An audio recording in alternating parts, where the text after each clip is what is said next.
Thank you. I'd like to welcome everyone to the Tuesday, November 14th regular meeting of the San Miguel County Commission. If you're an individual with disability who is in need of a reader, amplifier, qualified sign language interpreter, or any other form of auxiliary aid or service to attend or participate in the meeting, hearing or meeting, please contact the office of the county manager at 505-425-9333 or stop by 500 West National Suite 2001. Public documents, including the agenda and minutes, have been provided in various accessible formats. Please contact the office of the county manager, San Miguel County, 500 West National Suite 201, Las Vegas, New Mexico. And a summary of the type of accessible format is needed. This agenda was published in the Las Vegas Optic on October 25th, 2017, and decimated on radio stations KFUN, KLVF, KNMX, KMZD, and KBQL, and KMDS on October 25th, 2017, and posted on the San Miguel County website at www.co.sanmiguel.nm.us on October 25th, 2017, at least 72 hours in advance of the meeting. The following agenda for today's meeting was posted and available for public inspection on the website at www.co.sanmiguel.nm.us and also available in hard copy at the office of the San Miguel County Manager's Office at 201, the location noted above. At this time, I'd like to call this meeting to order. Roll call, please. Here.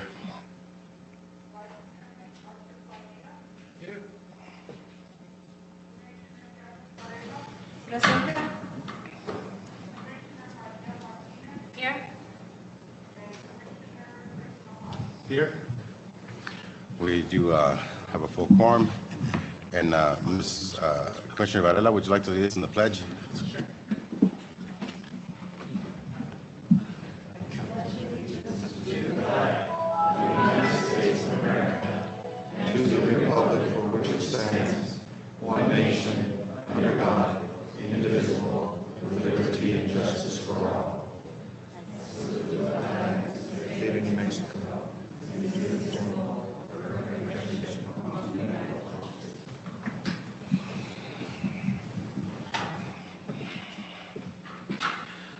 Before we go to the approval of the agenda, I'd like to add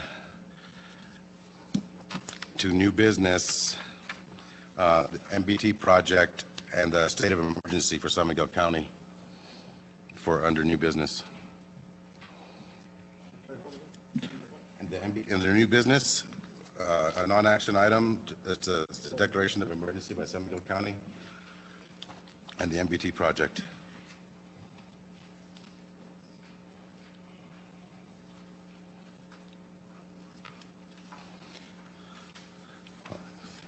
I'll stand for motion with those changes if there's no other changes. Motion made by Commissioner Padilla, seconded by Commissioner Varela. All those in favor say aye. All those opposed, same sign. Motion carries. Approval of minutes for October 10, 2017 regular commission meeting. Motion made by Commissioner Martinez, seconded by Commissioner Najar. All those in favor say aye. All those opposed, same sign. Introduction of new San Miguel County employees. Eileen Cedillo.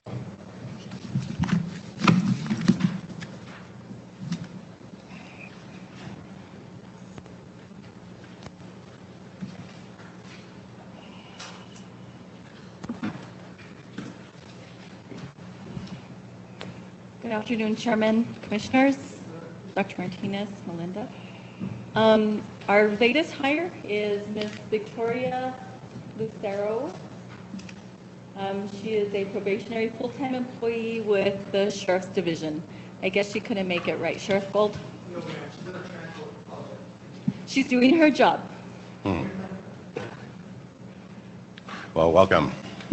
Or let her know we said welcome to San Miguel County.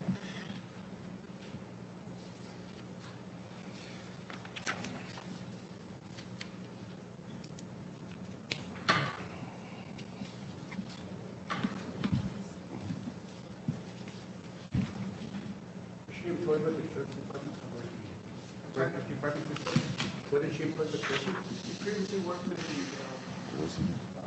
the detention center. Rio Rio. Oh, now with the Rio Rio Detention Center.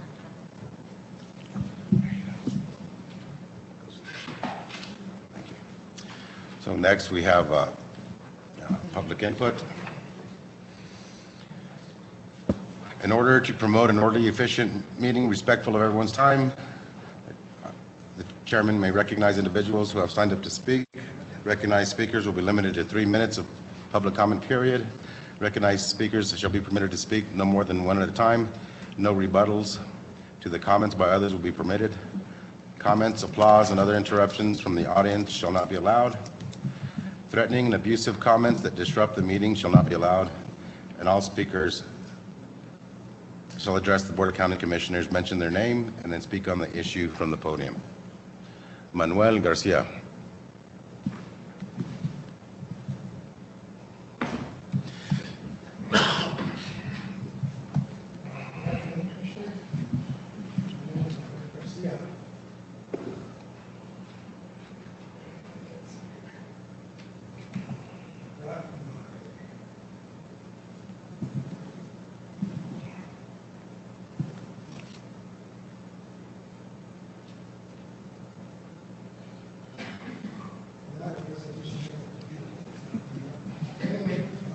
This year, San Miguel County had an extraordinary amount of rain.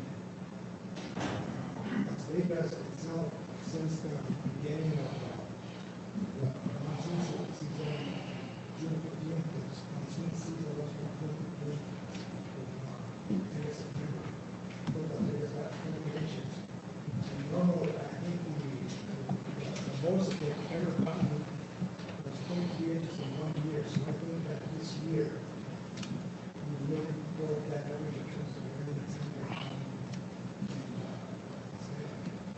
So because of all that rain, we had some flood damage in Mexico. And I apologize the presentation's not up. But anyway, on June 25th, we had 3 inches of rain in about 1 hour, and it caused a flood.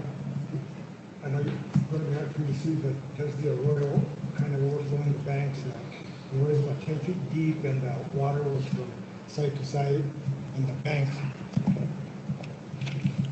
Okay, let me get over here so you can hear it on the recording. And there's a bridge out there, a county bridge, and on the north side of the bridge, the embankment was scarified, and it didn't do any damage to the bridge, but we're lucky that the bridge didn't get knocked over or didn't get swept away by the flood.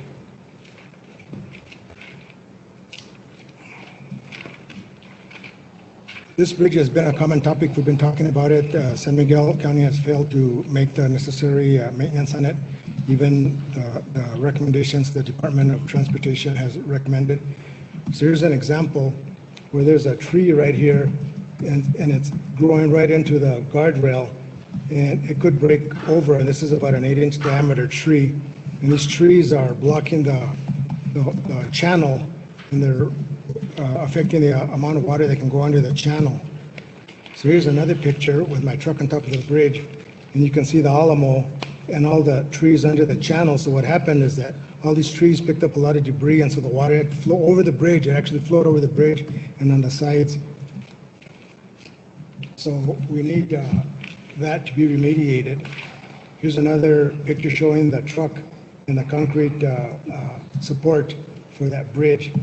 And this, in addition, you know, when roads are not treated properly and not vacated properly or abandoned properly, neighbors start doing bad things to the roads. In this particular case, the neighbor with his backhoe amassed a bunch of rocks and basically made a dam right across the Arroyo roadway. Now that's against the law. New Mexico statutes indicate that you cannot make any dams across a roadway. You can't channel any water into the road. But unless there's enforcement, these people will continue to do it. So with a June 25th flood, this is what happened to it. So the water, instead of being able to go down through the arroyo, cut around here and actually really did a lot of damage to that crossing. So here's another angle to it, quite a bit of damage to that crossing. So I had to hire a contractor. First I went in, and this is a picture of further down the road, just a big rut in the road. So I had to hire a contractor, and before I did that, I had to actually fill that hole, which is about 2 feet deep. That's about 3,000 pounds of rock, which I had to haul in my vehicle, my truck. And I had to hire a contractor, and that cost me $1,400. So it costs $80 per hour for the little skid steer, $50 for the dump trailer to remediate that area and that other area, $1,400. So what we need there is a low water crossing. And again, in October, we had another flood, another damage to the road. Can you wrap it up, Mr. Garcia? I had to spend Thank you, another $1,300. So we need some attention to this road. I know that I've talked about it before, but yet nothing has been done. So the damage is really piling up in the 7 years that San Miguel County has unlawfully vacated the road. I've had to spend $9,500, about $1,400 a year in remediating that roadway. So that's not economic development, that's economic destruction. And that's just my end of it. That doesn't include any other damage to other residents in the area. Thank you very much. Thank you, Mr. Garcia. And Mr. Diego Trujillo, I wanted to bring this up to you last time, but can we put the clock on this side and the film on the other side? Because the public comment speakers always have their back to the clock, so I don't see how. That's still off to the side. I don't know. That was my thought, but if we can't right now, it's okay. Okay, Douglas Hughes.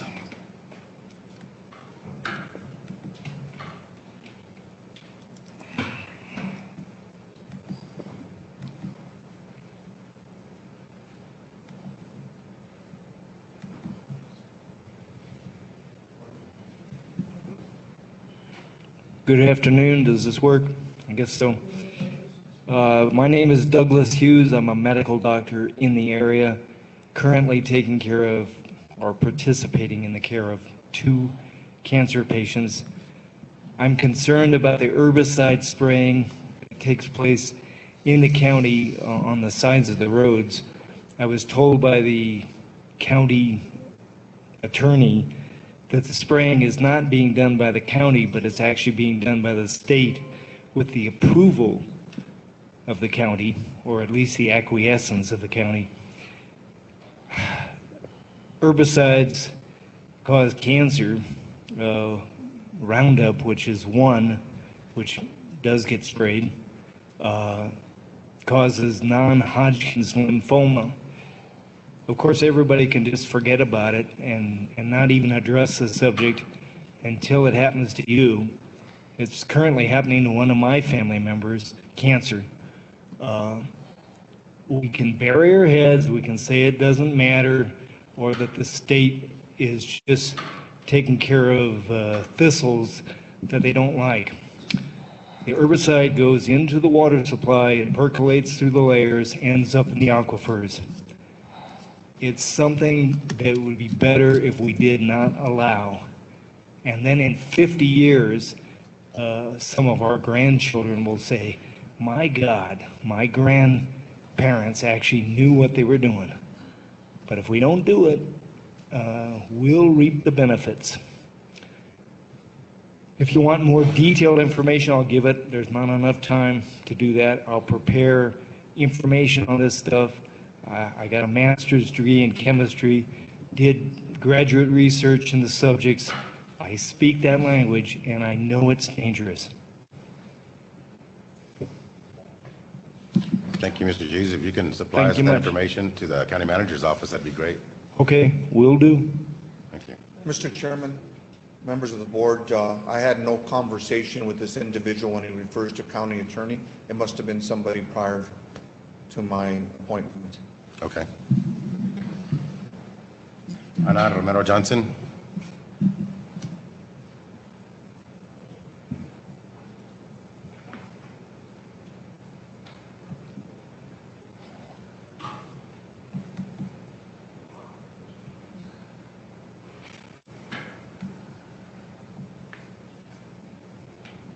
Hi there.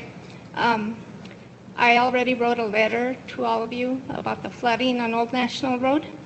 And I already have a meeting with Mr. Martinez, right, on Monday, to come over at 2 o'clock and look at the flooding. And all the water that ends up in all the county roads and all the county streets above Old National is ending up on Old National. And so it's a city problem and it's a county problem also. And part of it is ending up on a field that is right behind my house and our neighbor's house, Molly Smollett, and her house has been flooded 3 times. And it's getting to the point where they don't want to insure her anymore because she has flood insurance. And this recent time, it was really bad. They even had to remove part of the sheetrock. I also have video and I have photos for the past 20 years, but there's no time for that. But and I think my letter was, it kind of explained the situation going back to like 1995. And that's it. I just wanted you to see my face and know who I am. And that's it. Thank you. Thank you. Pat Lehan.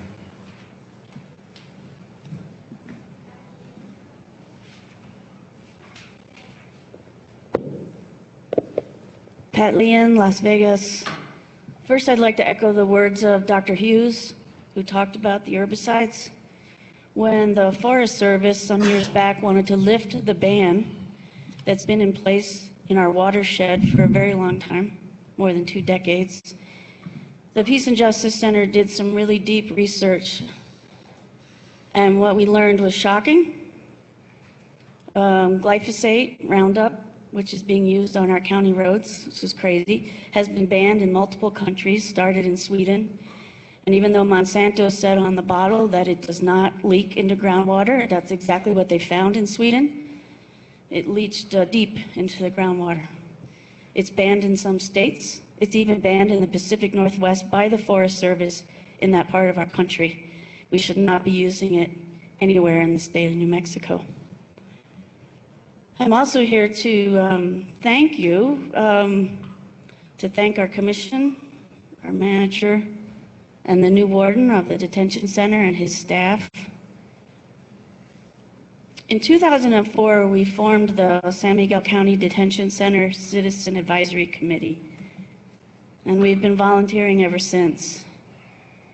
And then we did that health impact assessment, which showed that, in fact, if a reintegration center is created and certain things are done, we actually can decrease recidivism, violence, and addiction in our community, and thus save lives and money.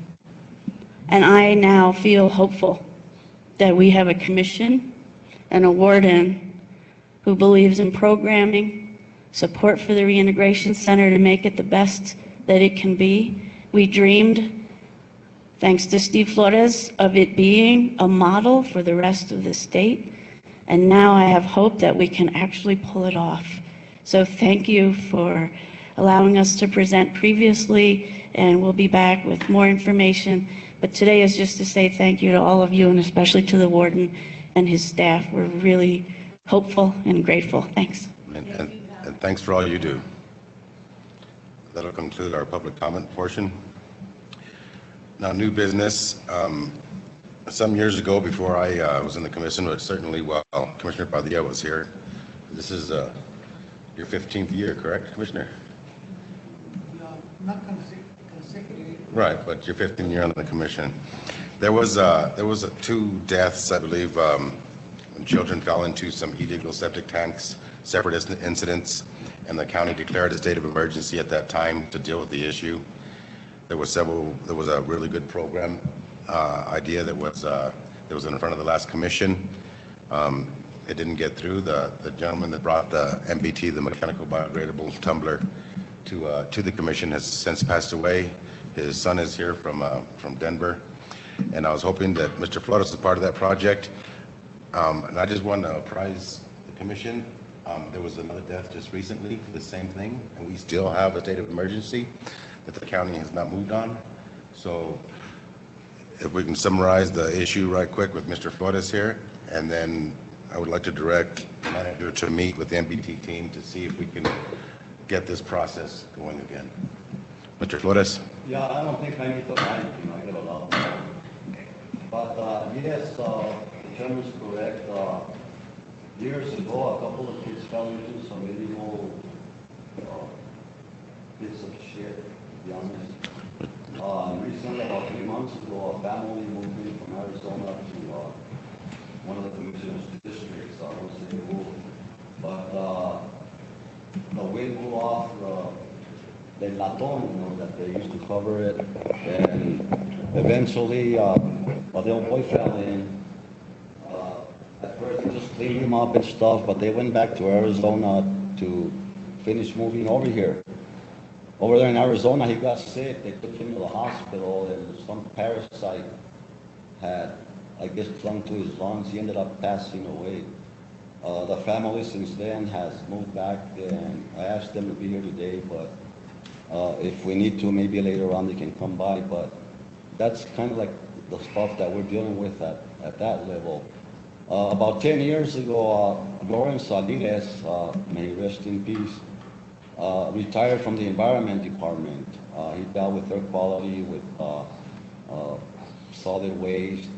He monitored Holloman Air Force Base, the San Juan Power Station, and because of the pollution at the old Medite plant, he's the one that permitted it and shut it down, you know, because of the carcinogens that were being pumped out into our community. But anyway, when he retired, he heard about those other deaths, and he decided to see if he could do something about it. So he formed a company called Ally Environmental Consultants. We applied for funding. Senator Jeff Bingaman at that time gave us $500,000 to use for a study. We took it to the city, but the city, of course, you know, they wanted to spend the money on this and that and that and this. So we were able to get the senator to give the money to Highlands, and they did a study. It was like about a 400-page study. From there, it went to Las Cruces, New Mexico State. They did another study. And then we came to the county, and I think Commissioner Padilla and Yolivari were here when Bernie Beers from Sulphur, Texas, and Justin from Houston, who are in charge of these tumblers that we're talking about, came and did a presentation. But it never went through. Senator Pete Campos introduced some legislation and was able to get $30,000 to buy a little tumbler so we could prove that it worked. Right now it's over at the old Medite glue factory. Dr. Luis Ortiz finally purchased one, and it works. But the thing is that, you know, we're dealing with sewer sludge, and the county paid $50,000 to Sutter Miller and Associates to come out with an engineering report on this. I have it right here. Okay, and their conclusion was, oh yeah, it's a great idea, it'll work, but if you guys pay us another $300,000, we'll go ahead and do all the work, which we had already spent $500,000 compiling, you know. So basically, you know, these consultants, you know, they see a gold mine here, they see a gold mine at the city, and they come and do all this stuff, but nothing ever gets done. So, you know, I'm glad that, you know, we're back here today, and I'm very disappointed that we've come here for the last 4 or 5 years. And I think our county manager should have, I know he's just recently hired, but just because he's hired doesn't mean that the issues start from here on. You know, we've been coming to the county for 6, 7 years on this project. He should have done his homework. He should have come and said, you know what, commissioners, we spent $50,000 for a study. Let's bring it up. Let's find out. Instead, we have children dying in illegal septic waste. I won't take too much of your time, but I have some pictures here that I'd like to share with you. But obviously, these are families that trust me because they're all living in shit. And I'd like to meet with your county manager and maybe let him have this, and he can share it with you guys. So you can see the extent of what people out there in the county are dealing with, okay? And part of the issue was that the city had stopped allowing the haulers to dump their raw sewage in the sewage plant. So they had to take it to the Camino Real in Santa Fe or to Moriate, and it was too expensive for them. And if your county manager gets smart and contacts the environment department, They can show you where the haulers were dumping the raw sewage into arroyos because it was cheaper for them, okay? And what bugs me the most of all is that, we live in one of the poorest counties in the nation. The city doesn't do nothing to bring jobs, okay? And this company that was gonna get this timber going here, they wanted to build a manufacturing plant here along with that. That was the incentive that we could have been. We're talking 30, 40 jobs of welders and electricians.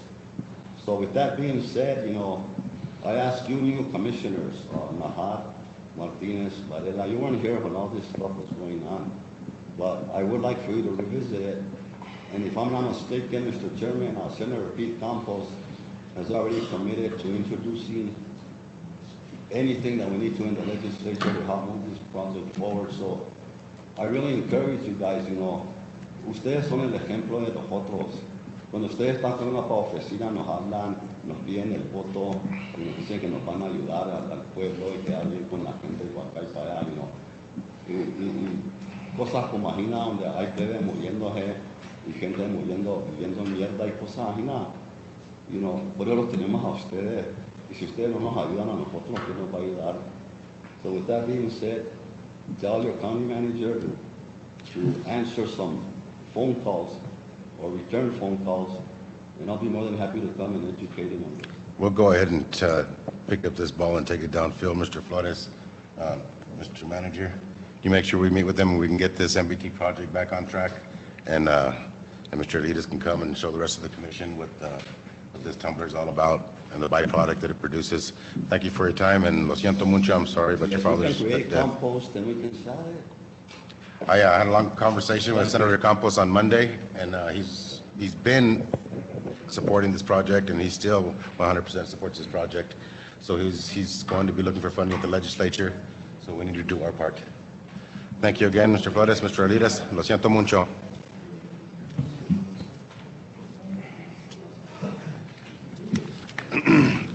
And we can turn off the timer now. We're not in public comment anymore.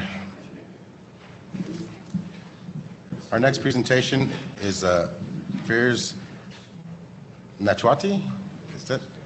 Am I correct? All right. Law firm. All right.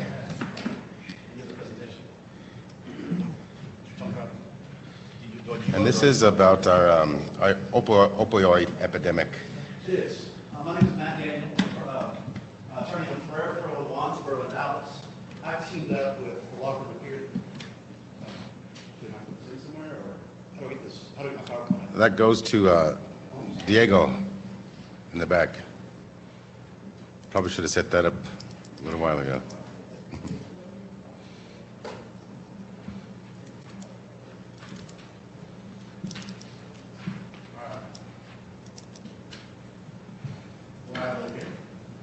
Like I said, my name is Matt Daniel. I'm attorney with Prairie, Wansboro. Teamed up with Fears Nachwati, two law firms out of Dallas. We've also got local counsel here in Albuquerque, and Salazar, and Jazz Nelson.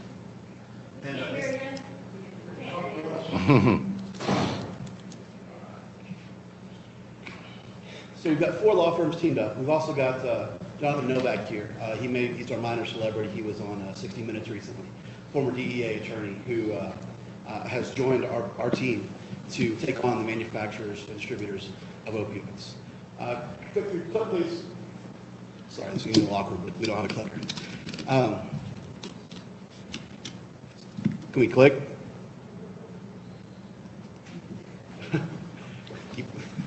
keep clicking. This may take a while.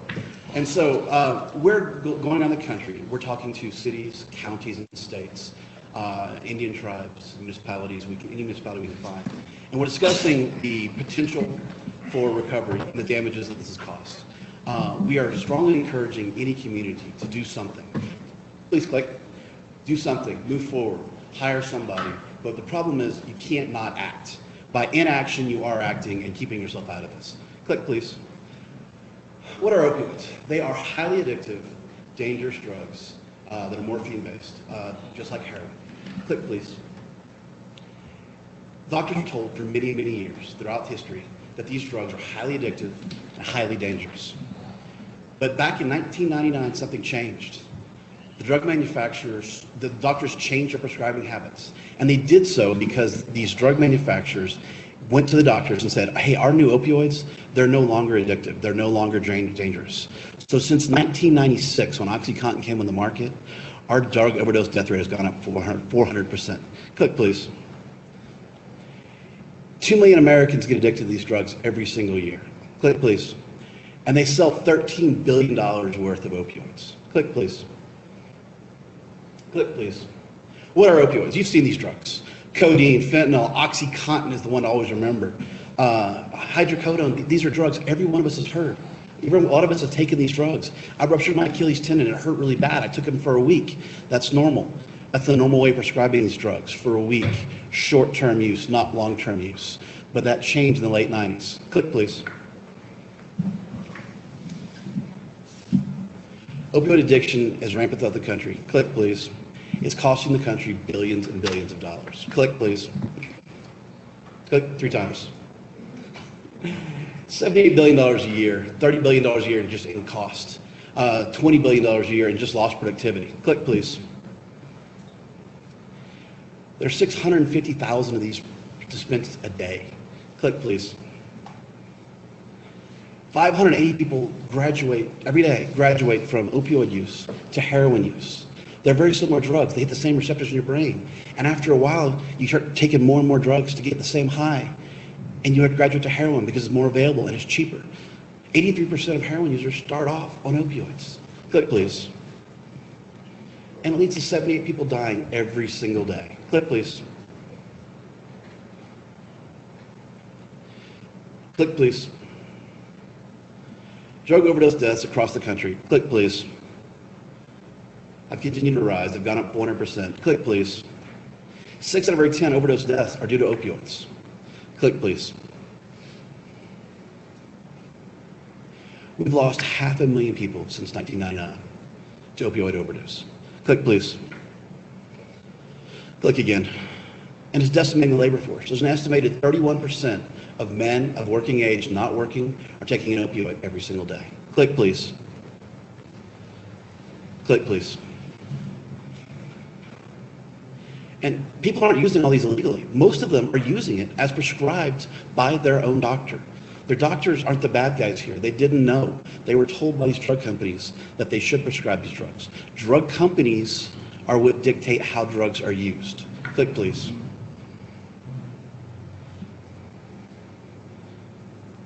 And here's the reason why. Here's the reason what happens to all of us. If you look at this is from the CDC. If you're on an opioid for 10 days, the likelihood that you'll still be on it a year later, meaning you're addicted, is 20%. That's how dangerous these drugs are. That's how addictive these drugs are. Click, please. And this is what it's led to. This is our drug overdose death rate in 2016. It's from 1999 to 2016. Click, please. And here's why. The introduction of OxyContin in 1996. You can see the heroin epidemic in the 70s, cocaine in the 80s, and then you look at today. Those don't even pale in comparison to drug overdose death rate here. And this is not number of deaths. This is the death rate, the percentage of people dying. Click, please. This is a drug overdose death rate tracked next to the sales. They mirror each other perfectly. Click, please. This has led to what they're calling poisonings or drug overdose being the leading cause of death for men under the age of 55, above diabetes, above car crashes, suicide, and everything else. It's now our leading cause of death for men. Click, please. And this has led to a decreased life expectancy in the United States. This is the rest of the civilized world. All their life expectancy and their rate of death is going down. Ours is going up. We're going the wrong direction. And it's because we've lost 500,000 people to opioid overdose. Click, please. This is why. This is why this is happening to the United States. Because this is our OxyContin use compared to the rest of the civilized world. You can't add all of them up and it wouldn't even be a fraction of what we use. We are killing ourselves with opioids. Click, please. So who's behind this? Click, please. Click. Purdue Pharma, Endo, click, please. 3 more times. These are the same drug manufacturers I've been suing my entire career. These drug manufacturers went out and they convinced doctors to prescribe more opioids. They're great marketers. That's what these drug companies do. They're brilliant marketers. Click, please. Click. And they've made a lot of money doing it. Each of these are multi-billion-dollar companies. Click, please.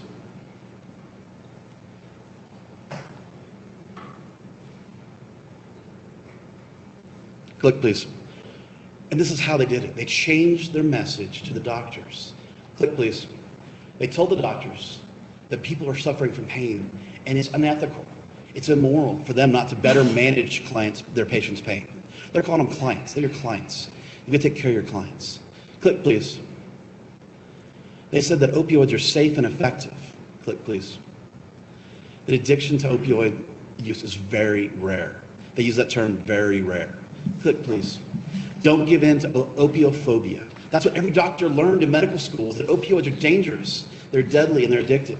And they said, what you learned in medical school is wrong. It's different now. Click, please. And they said that getting off these drugs is very easy. I don't know if you've ever known anybody getting off heroin. It's not very easy. Click, please. And they said they're effective and safe for long-term chronic pain. Click, please.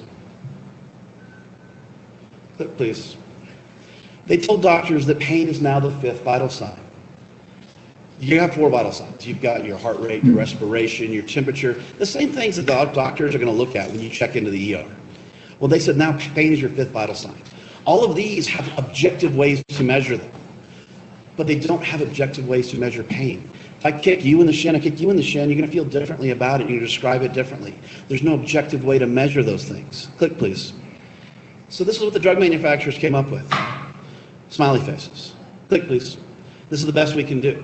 And if you're prone to opioid addiction, you walk in the doctor's office, and you know that if you say I'm a 7 to a 9 or a 10, that they might give you more opioids. If you say if you're 1 or 2, what are you going to say? This is not an effective measure of pain. Click, please. This is the CEO of Purdue Pharmaceutical. Go and click play.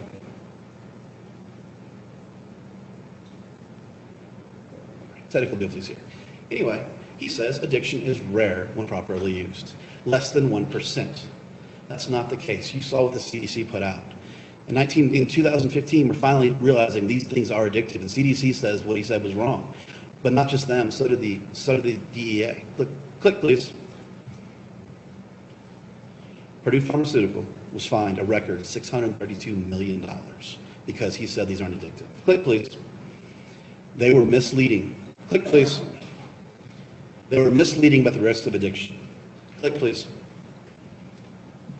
They're fined $634 million. Their CEO paid $19 million. Click, please. Top lawyer paid $8 million. Click, please.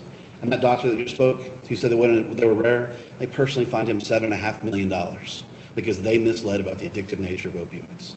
Click, please. And all of them got 400 hours of community service and probation. Click, please. So it's not just the manufacturers. Typically in drug litigation, you're just suing the manufacturers.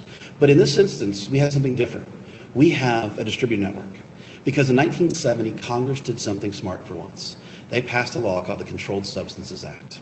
And what this did is it controlled the distribution of opioids. They knew that if you let these big pharma manufacturers sell as many drugs as they can, they're going to. They're brilliant marketers. It's what they do. They put a network between the manufacturers and the pharmacies. So you've got McKesson, AmerisourceBergen, and Cardinal Health. They basically have a golden ticket to be the only people to distribute these drugs nationwide. And they were given this golden ticket in response, in exchange for one thing and one thing only. They had to report to the DEA anytime they saw what they defined as suspicious usage or diversion. And so they made sure that manufacturers couldn't sell directly to pharmacies. They put a distributor in place so that they could track how they were sold, where they were distributed, and they were required to report to the DEA any suspicious usage, defined by an increase in sales of over 15% in a pharmacy year over year. Well, they never did it. They never did it in 30 years. Click, please. And they got rich while doing it. These are the annual revenues of these companies. Click, please. Click, please. $120 billion a year is the lowest. This is the Controlled Substances Act that put the duty on the distributors. Click, please. That put the duty on the distributors to maintain and report suspicious usage. Click, please. Click, please. The drug manufacturers are liable.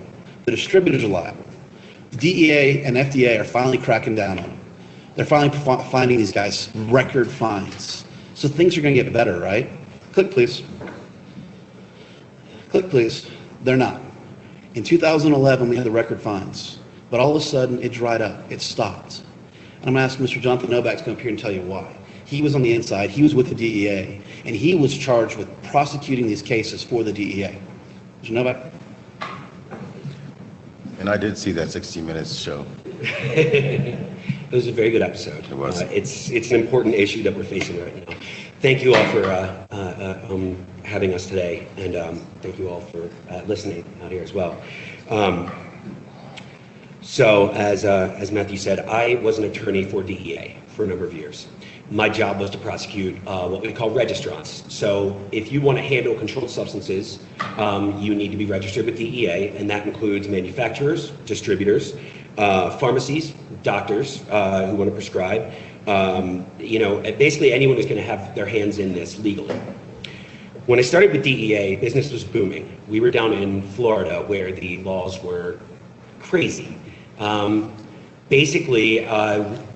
Any private citizen could own what they were calling a pain management clinic, a pill mill.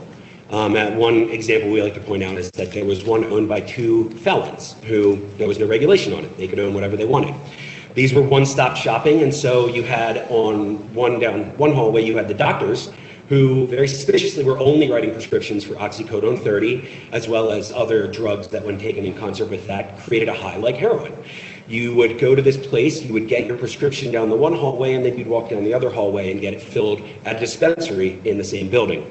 Then everyone would get back on their bus and head out of state because no one was coming here from in-state, everyone was traveling from out of town. This is how we created this epidemic.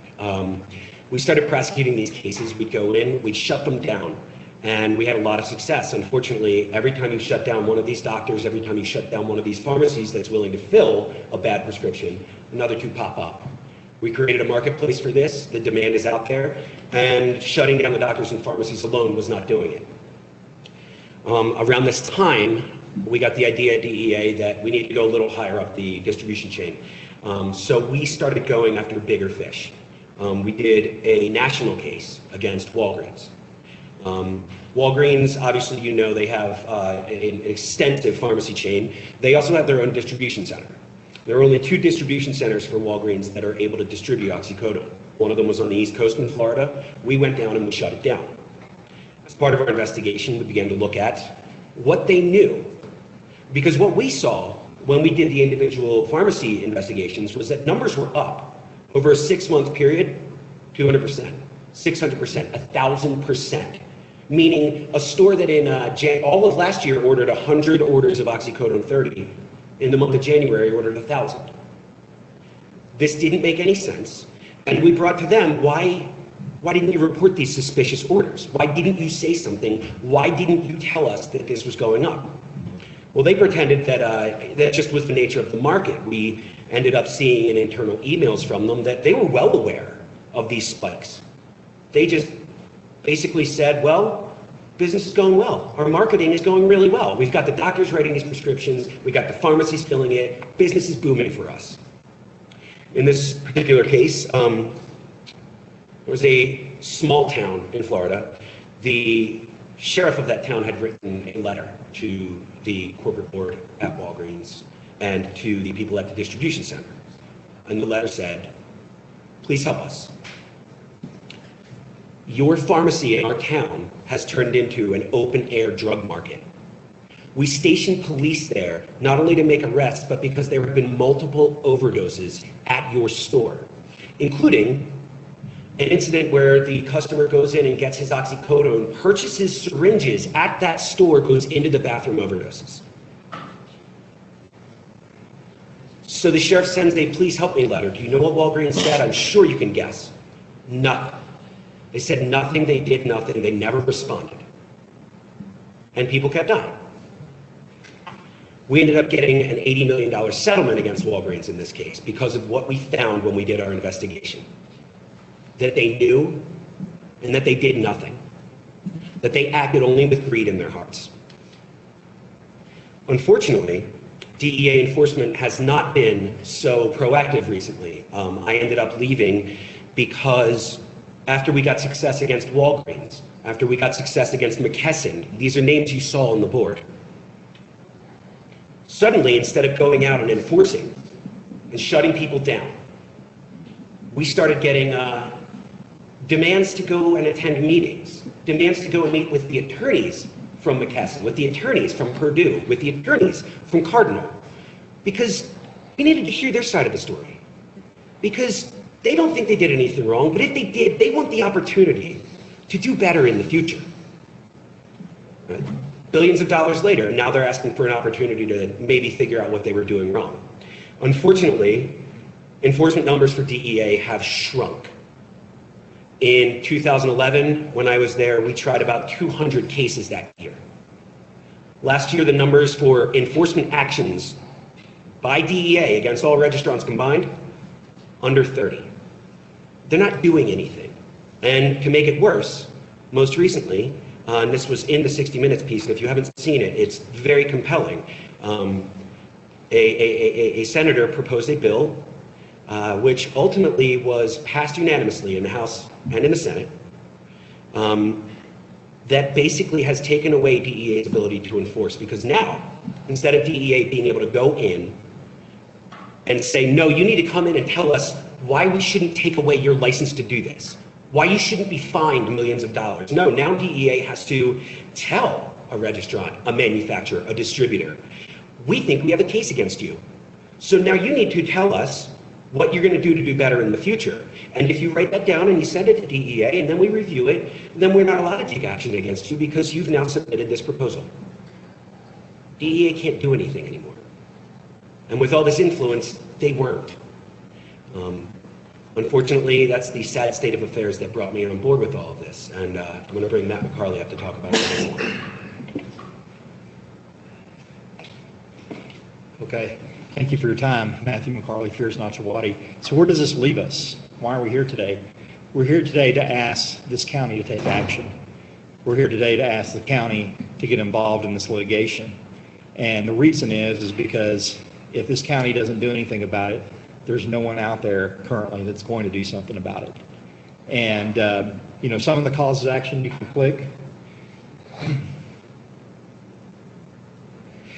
are some of the same as in the tobacco litigation, mainly nuisance. Click. And those causes of action we're going to pursue. So who's footing the bill for all this chaos and epidemic that's going on? It's this county. This county and the citizens of this county are footing the bill for it, along with the states and cities, hospital districts, healthcare plans, Native American tribes. You're the ones that are footing the bill to enrich the pockets of these executives for the manufacturers and distributors. Last year, McKesson CEO was paid $690 million.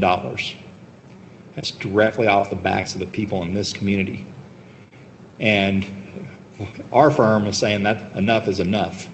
And we're here today to ask you to say the same thing. Click.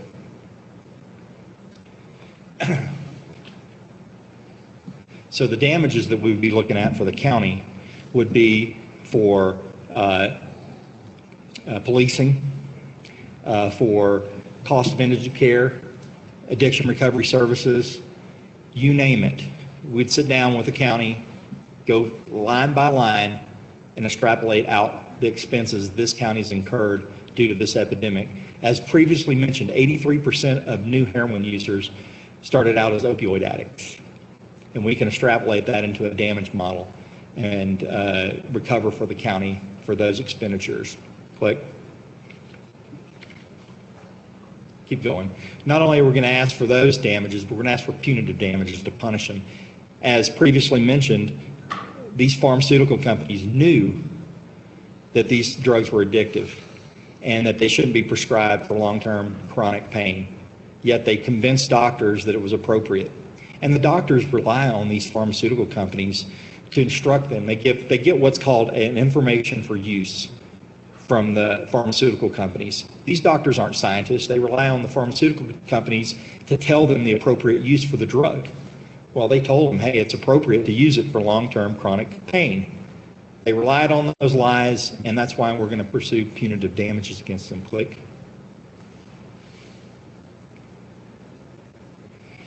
Click again.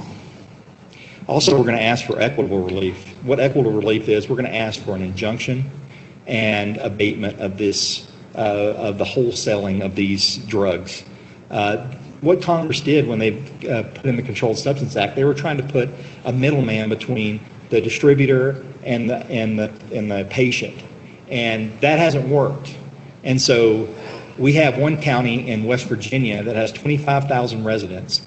That county had one pharmacy order 11 million pills of oxycodone. 11 million. This is what's going on, and they don't care because they're getting wealthy off of the sale of these drugs. Click. And of course, attorney's fees if possible. Now here's a good map you can see. This is in 2015. This was prescription of opioid painkillers throughout the United States. And you can see by color the communities where the distribution was. Now, New Mexico wasn't, out of the normal, although it was high. Go ahead and click. But you can see New Mexico has been really hit hard with the overdose rate. And that has to stop. This is devastating and ravaging communities, your community. Click. Okay, this map right here shows, and I'm sorry, the ones on the side, it's not picking up the color. Hopefully your screen is. This one's pretty good. This is a map in 1999. This was admissions to the hospital for opioid overdose in 1999. Click. 10 years later, this is the map. This is how bad the problem's become. And DEA was trying to do something about it, and their hands have been tied now. Click. Okay, this is San Miguel County. I want to tell you what the statistics are here. 2015 in San Miguel County, 391 morphine milligram equivalents were dispensed per person.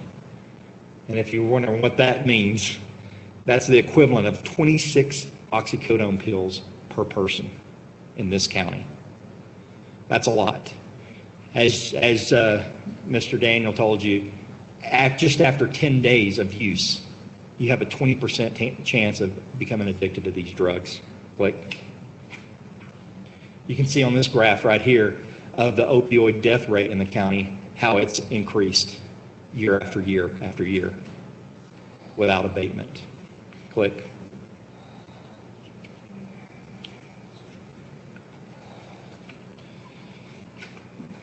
This is another map for the whole state of New Mexico. You can see the epidemic.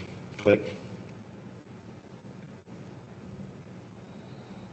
And this is the overdose death rate in the state of New Mexico. In the state of New Mexico and in this county, the death rate for opioids is 10.112 per 100,000.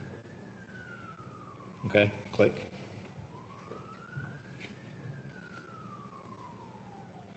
I talked a little bit about abatement. What's abatement?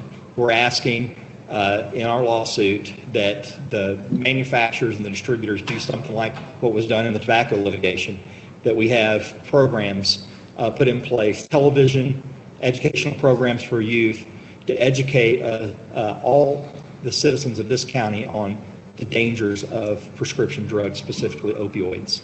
Click. And the reason why is because if we don't do that, this problem is going to continue. And so that's a very important part of the litigation. Click. Click. You can see where the abusers are getting the drugs from in this graph. Almost 40% from the healthcare provider. So they're getting drugs from the doctor that's being prescribed to them. and they're going back into the doctor saying, "Doctor, I'm in a lot of pain, I need some more opioids." Or they're getting it from the family members. Click. Name and value didn't show up. Click again. All right, so what are the next steps for the county? We're here today to ask the county to take action. Obviously, we're a law firm that's representing cities, counties, and hopefully states in this litigation. And we're closely coordinating with the Attorney General of this state on how to form these lawsuits. Now, there's only been one lawsuit filed in the state of New Mexico by a county, and that's Moore County. We are not the firm that's representing that county. And I think that if you do a little looking into that, you'd probably be glad that we're not. So we're here to ask you to take action. And the action that you can take is up to you. We think that, again, inaction is an action. But we believe you should get involved in this litigation. We believe it's important. We believe it's important for the citizens in this county. Click. Obviously, you have several different methods of doing that. You can do RFP or sole source it. Click. In Moore County, it was sole source. So they didn't go through RFP. These cases are taken on a contingent fee. That means the county does not pay it wouldn't pay our firm a dime to pursue this litigation. The county would never write us a check. Okay, we would get our payment through the winnings of the lawsuit. If the county doesn't recover anything, the county doesn't owe us anything. We're not asking for any expenses up front from the county, like other counties that we're not asking for any expenses. I want to make sure that's clear. We will front all the expenses. We're taking all the risk. And what that means is that we believe in this litigation. We believe that it's going to be successful, and that's why we're willing to spend the millions of dollars it's going to cost to pursue it. Go ahead and click.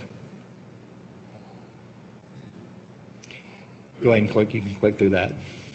So we have a lot of experience in this type of litigation. As Matt Daniel said, our firms are the ones that pursue these pharmaceutical companies on a daily basis. Together, our firms represent over 75,000 individuals who've been harmed by pharmaceutical, drug, or medical devices. Our firms are currently in leadership on a lot of these national litigations, and we have experience representing public clients. We currently represent public clients in artificial turf litigation. Click. We have a 50-year track record between our firms. Click. And the reason why we're teamed up is because these are multi-billion-dollar-a-year corporations. It's going to cost a lot of money to go after them. They're not going to roll over easy, but we're in for the long haul in the fight. Click. Click. I already talked about the attorney's fees. Click. So this is our team. You've already met Matthew Daniel, Jonathan Novak. This is Pia Salazar. She's our local counsel out of Albuquerque. It's a very fine firm. And Matt Daniel and myself. Click. Click. And I thank you very much for your time. And again, we urge you to take action. Any questions? So just to let the rest of the commission know, this affects a lot of people. There's some people here that have a son that's struggling through that. On Thanksgiving Day would be the 1-year anniversary that my nephew overdosed. So that's coming up here real quick. It touches a lot of families. It's touched my family.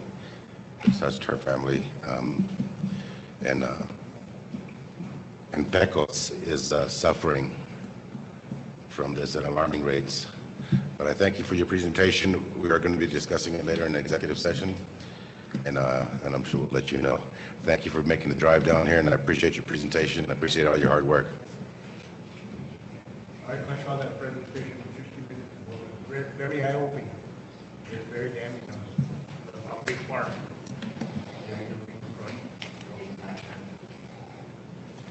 I have a quick question. If the county were to get you to represent the county, and we did receive payment, what percentage would the county receive? Well, we can submit a proposed retention agreement.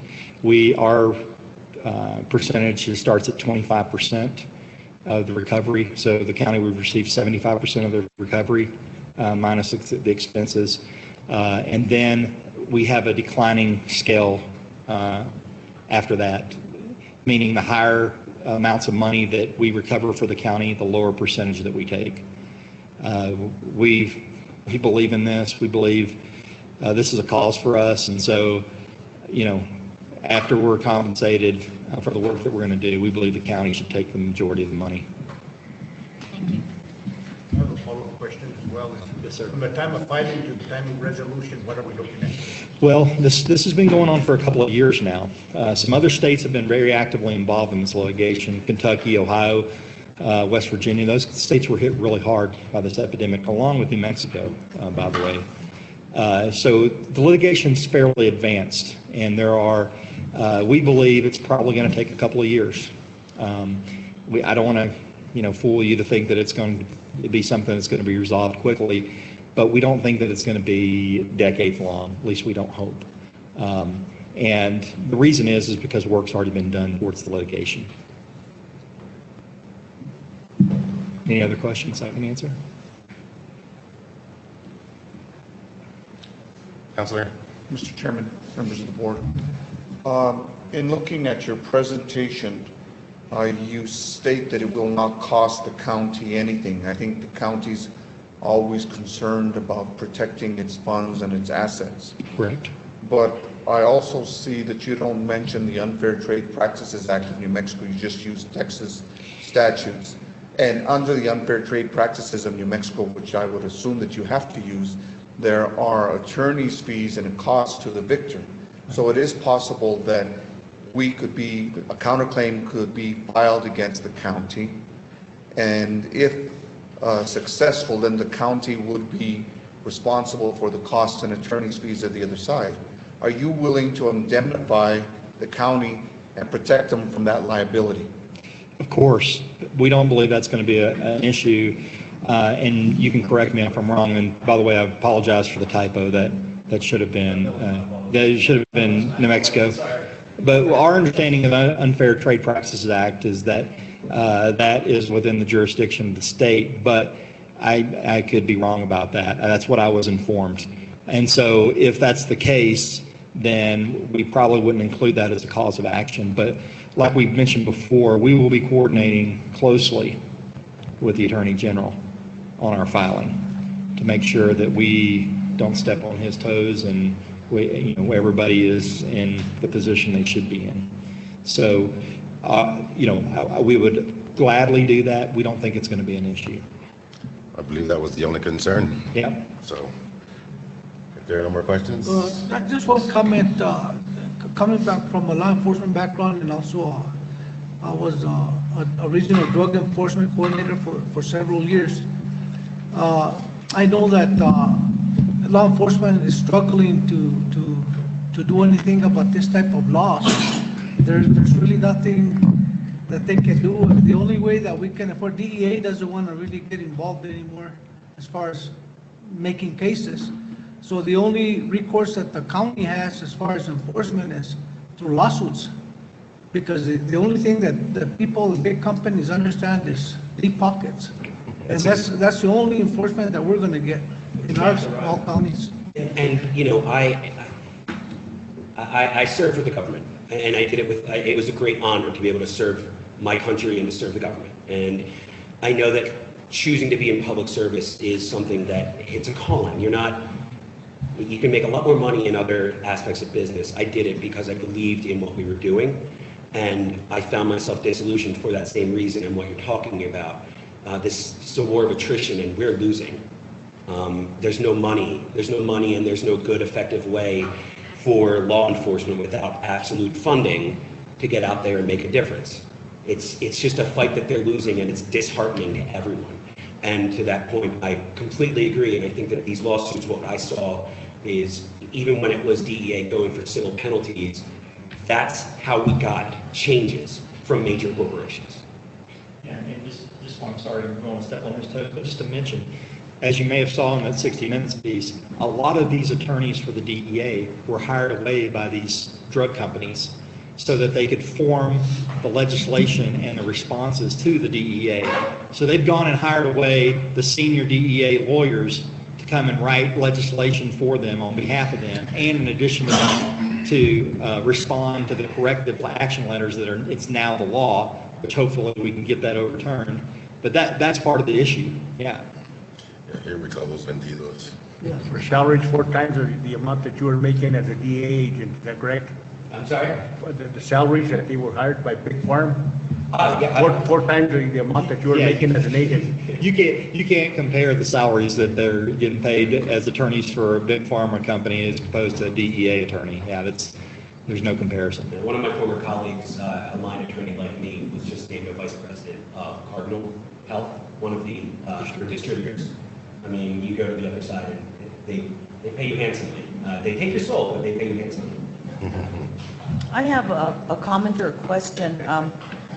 My daughter had broke her ankle in May and had to undergo surgery for that, had to go back for a second surgery to remove infected tissue, and asked in the hospital, she's in the hospital for 3 days, if she could have something to help her sleep, and they offered her morphine. She said, don't you have a Tylenol PM or something like that? And they went right for the strongest drug they had before she even had the second surgery. And then after she had the surgery, they prescribed some more opiates to her, and the nurse told her, take the medicine, get ahead of the pain. If you get addicted, we'll worry about that later. And of course, I'm horrified watching this unfold because I've seen my community, people dying, young people being carried away in a hearse, it's a regular occurrence, and it's not okay. And if this lawsuit is successful, which I hope it is, how long will it take, for that practice to end up in the hospital rooms and in the way the doctors are treating their patients? The good news is a lot of that is already changing. They are changing prescribing habits. Some pharmacies are limiting the amount of opioids they'll distribute at one time, like limited to 3-day supplies, which is great because what you just said is the classic story. I recently had a strep throat and I went to the doctor, and she asked, what do you do for a living? I started telling her, and I got real passionate about it, and she starts crying. She's just bawling her eyes out because her son was a football player. He broke his ankle. It took some hydrocodone for a week because he broke his ankle. Next thing you know, a year later, he's in prison for heroin possession. Fortunately, he's alive, but that's a classic story. And it happens because these doctors and nurses think We have the right thing. other people that really like to hear what you have to say. So. Sorry. He's getting passionate again.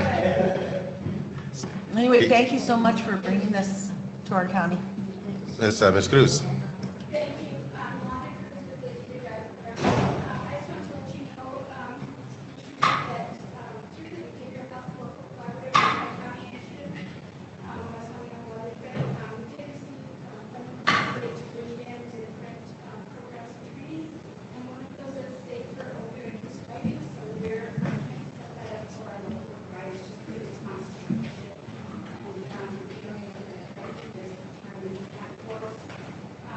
Prescribers and physicians, but we are trying to get them back to those who are partnering with local law enforcement and the hospital.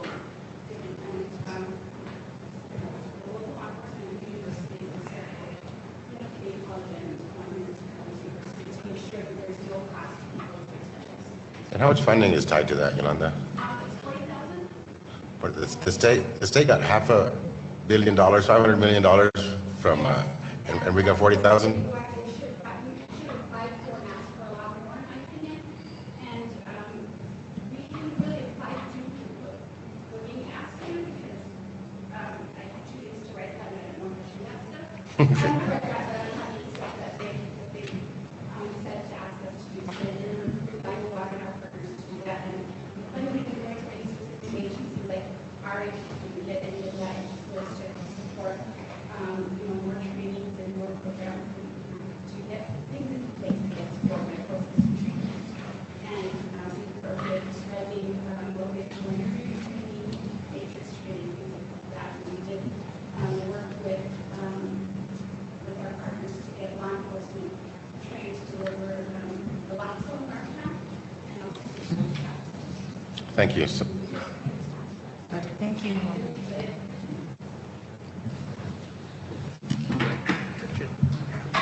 Thank you so much. The next presentation will be Department of Homeland Security, Emergency Management. Rosalita Whitehair, Ashley Marsh, and Brenda Hawkins. You represent anybody in Mexico? Good afternoon, Commissioners. I apologize on behalf of the Department of Homeland Security and Emergency Management. They canceled at the last minute on us, but we're going to reschedule for next month's commission meeting. Okay, thank you so much, sir. Thank you. So now we'll move into regular order. Dr. Barbara Casey Pereira. Councilwoman, welcome to San Miguel. You see how we're so much nicer with each other over here? I always like coming before the county commission because you all are so nice. I'd like to thank you, first of all, for your continued support over the years. The county has been absolutely outstanding in helping us with the Health Council, and we appreciate that very, very much and hope to continue our relationship with you far into the future. Today I'm here to request that the county commission reappoint the current members that we have and newly appoint. We have 5 members who have asked for appointment to the county commission. I'm sorry, to the Health Council by the county commission. Our members currently that want to be reappointed are myself, Barbara Pereira Casey, Rosalie Martinez, who is also here today, our coordinator for the Health Council, Latasha Burbank, who represents NMHU Cares, Julian Durant, Blue Cross Blue Shield of New Mexico, Dr. Margaret Vasquez Jeffroy, IC Church, Luis Hugerhughes, Firstborn of New Mexico, Patricia Leon, Las Vegas Peace and Justice Center, Elaine Luna, the Luna Community College Health Education Center, Desiree Martinez, also with Highlands Cares, Hyacinth Cedillo, New Vistas. The new members who have requested membership are Yolanda Cruz with the San Miguel County DWI, Monica Larrea de Arellano, and she represents the Pecos and the Valley area, Rosalie Lopez with HOPE, and if I remember correctly, the acronym for HOPE is Housing Opportunities for Elderly People, and she just started that program not very long ago. Elise Manning with the Department of Health, and Raymond Sanchez from El Centro Family Health. I'd be happy to answer any questions you might have. Does anyone have any questions for Councilor Casey?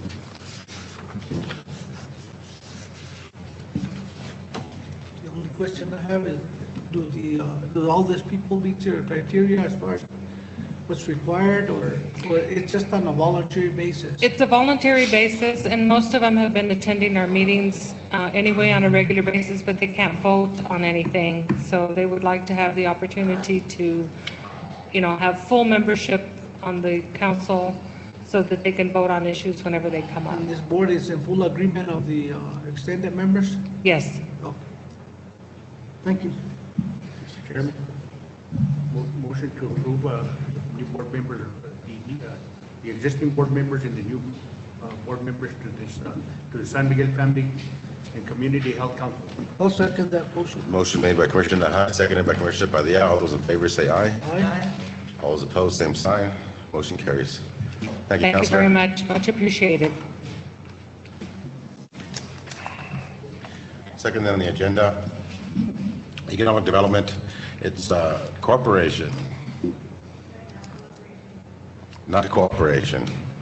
That's a typo. Request to approve $30,000 in funding for the EDC with deliverables.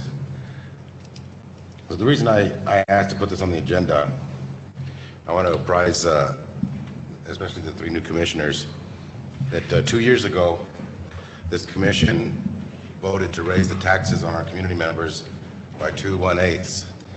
And what we told the community was it was for economic development, roads, and the third one was, do you recall? Health? Health. So, and economic development comes in many different forms. If the county had a project manager and was implementing projects for economic development, that would be one thing, and that would suffice. But we have collected the money, $800,000, I believe, about $800,000, and have not supported economic development or the Economic Development Corporation for 6 months. I've been attending some of these meetings and been seeing some really great opportunities and great ideas like what our fire chief has been working on for first responders unit regional first responders training facility, which would bring millions and millions of dollars to this community. That's economic development. Solo Works, where they're training these people how to work at home for rural communities, how to work for 74 different companies at home on the internet. I've been seeing some fantastic things. I talked to the city just recently, and they are ready to start funding the Economic Development Corporation again, and I told them that I'd like to fund them. As county commissioners, whether it's health, roads, or economic development, it's our job to make sure that it happens. And we told the public that we were raising their taxes for this reason. And I recall that meeting, and I'm sure Mr. Padilla does too. There was lines out the door of people opposing the raising of those taxes, and it still happened. And we've collected those taxes, and we are not doing much these past 6 months for economic development. $30,000 is a drop in the bucket, and I know we have a tight belt, but $30,000 is a drop in the bucket compared to how we used to fund them. But I can't see how we cannot not fund them, particularly with these projects that are coming up. I met with Senator Campos on one of these projects, the First Responders Project, and he supports it 100%. Been raised in line. They're looking at Homeland Security dollars. We're looking at a state-of-the-art facility that would be regional. Our fire chief has gone and talked to 4, 5, 6 different counties, fire chiefs. He's got 4 counties on board. This is something regional that costs money to prepare the packages for the legislature for Homeland Security and for Senator Campos. And we do not have the staff to do it in-house. So $30,000 is a drop in the bucket, but with $30,000, description of projects, exactly where every dollar goes, and the deliverables, and I don't think that's much to ask. So, and if anybody wants to talk about, ask questions to the new interim executive director, Mr. Michael Adams, or the chairman of the EDC is also here, about other things that you guys are doing, perhaps. Would you like to speak to other projects you got on the? Absolutely.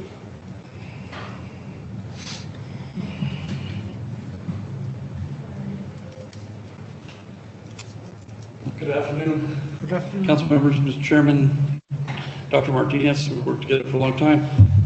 Just to let you know, some of these projects we've always probably been working on. I know at Luna, Dr. Martinez has a heart and a passion for the forestry part of it. We just decided to make it a little bit stronger and work with the chief on the first responder. I think it's an exciting move. We have a lot of players involved. I just brought in Rio Arriba County, who's excited to be in our coalition. And Taos has $750,000 in no land. We probably have 750 acres and no dollars. No dollars. So we're trying to make that happen, and I think we're on a strong move forward right now. Again, I'm interim. I have to thank the board for pulling me in there and believing in me.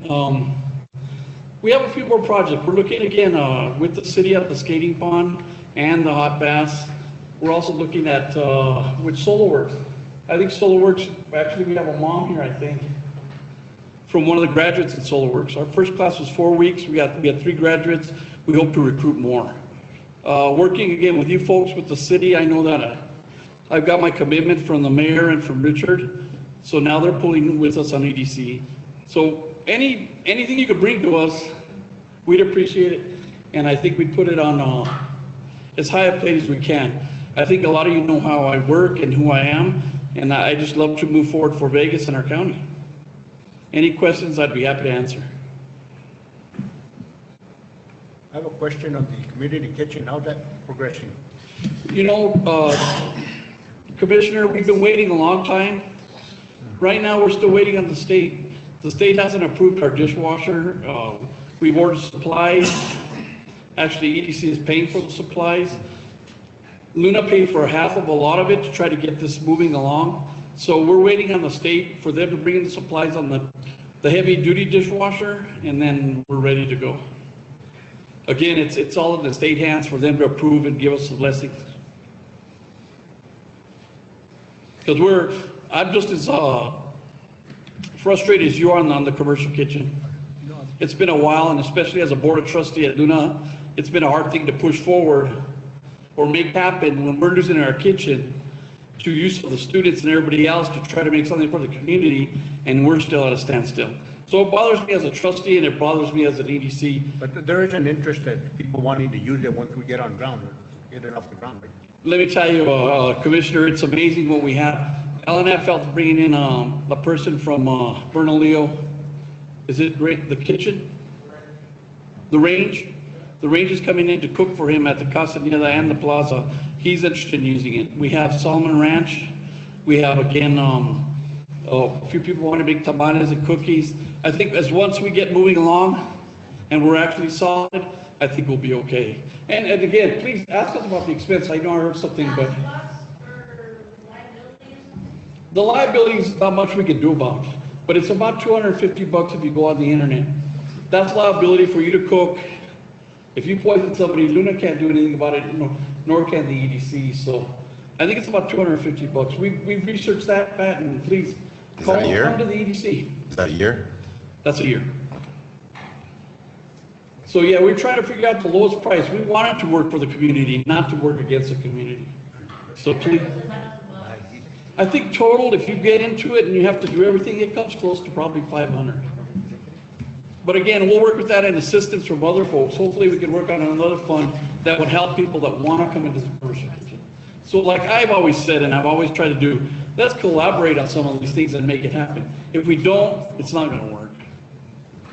If we all collaborate to make this all happen, we could get somebody and fundraise maybe to help somebody that would love to cook in our kitchen. There you go. Yes, definitely. Any other questions? And again, my chairman's here, our treasurer's here.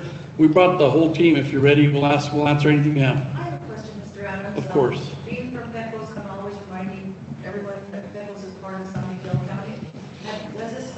You reached out into Pecos, or do you have a plan for how we can develop our?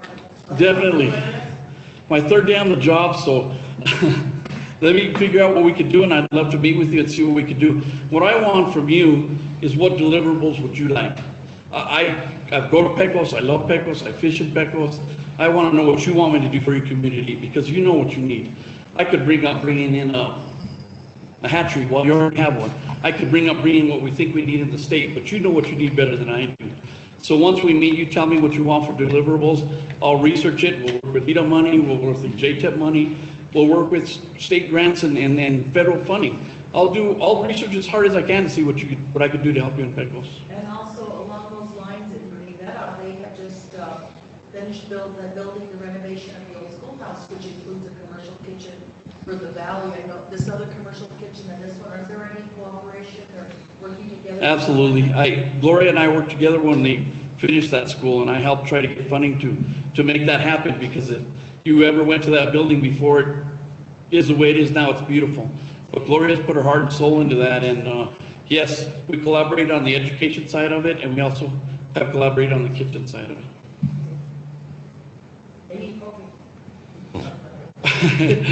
Well, I always say ask and let us go look, because in the dealings that we've done, even with the fields here with West Las Vegas and so on, believe it or not, we needed gravel, it worked. We needed cement, Wayne Sauter delivered. So people are willing to give to our community. All you have to do is ask. Commissioner Morales, do you have a high-speed internet? Yes, sir. Okay, because we have a solution to try to look at where our using white space. We want to.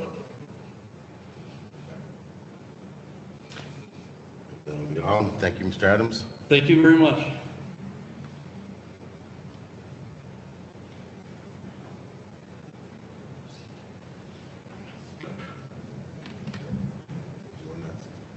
Did you need a motion, Mr. Chairman, for the monies? Yeah. Yeah, I'll make a motion to approve the funding. Motion to approve by Commissioner Padilla. I make a motion that we discuss further in the executive session. There's a motion on the floor. Does this meet the criteria? Well, what would be the criteria for executive session, Counselor? The criteria for executive session is potential litigation.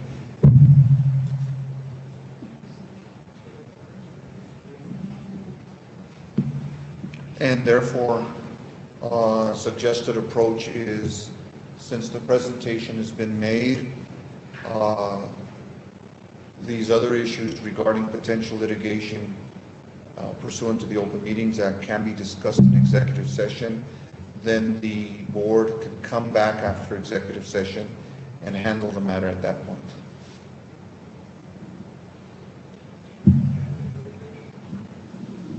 Did you want to discuss it in executive session with it? Okay, I'll withdraw my motion. Okay. And we'll discuss it further before. We need a second. Second. We have a second by Commissioner Nahad to go into executive session. All those in favor say aye. Aye. All those opposed? Motion carries. And Counselor, we just need to make sure that only. And my sense was the executive session will take place at either now or at the end of the meeting when we are discussing the other items in executive session, so we don't have to be coming in and out. We can handle all our listed things at one time, whatever your wish is. Yeah, I'm ready to go right now. It's a very short agenda. Then make a motion to go into executive session. You did, and everybody voted already. Okay. And you stated the reason, right? We did, yes. We'll be right back.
Thank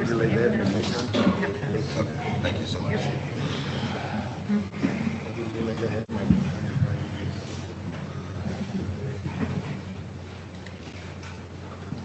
And can we have a roll call, please, to go back into regular session?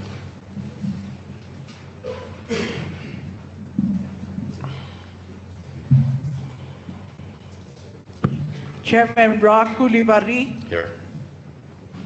Vice Chairman Arthur Padilla, Yes. Commissioner Janice Varela, Yes. Commissioner Maria Martinez, Yes. and Commissioner Chris Nahat. Here. Yes. So, Whatever. Counselor? Let me certify for the record that those matters discussed in executive session were permitted by the Open Meetings Act, in particular, potential or pending litigation. Thank you, Counselor. No action was taken. Wanted to continue the discussion on item number two, excuse me. I'd like to say for the record, I certainly support the work that economic development has ahead of itself, and the projects that we're working on with Luna Highlands Community College, the City of Las Vegas, and our fire chief. Any other questions for the? I have a question, just basically for if this $30,000 is funded to EDC, what are you proposing to use these monies for? Yes, please state your name for the record, Mr. Adams.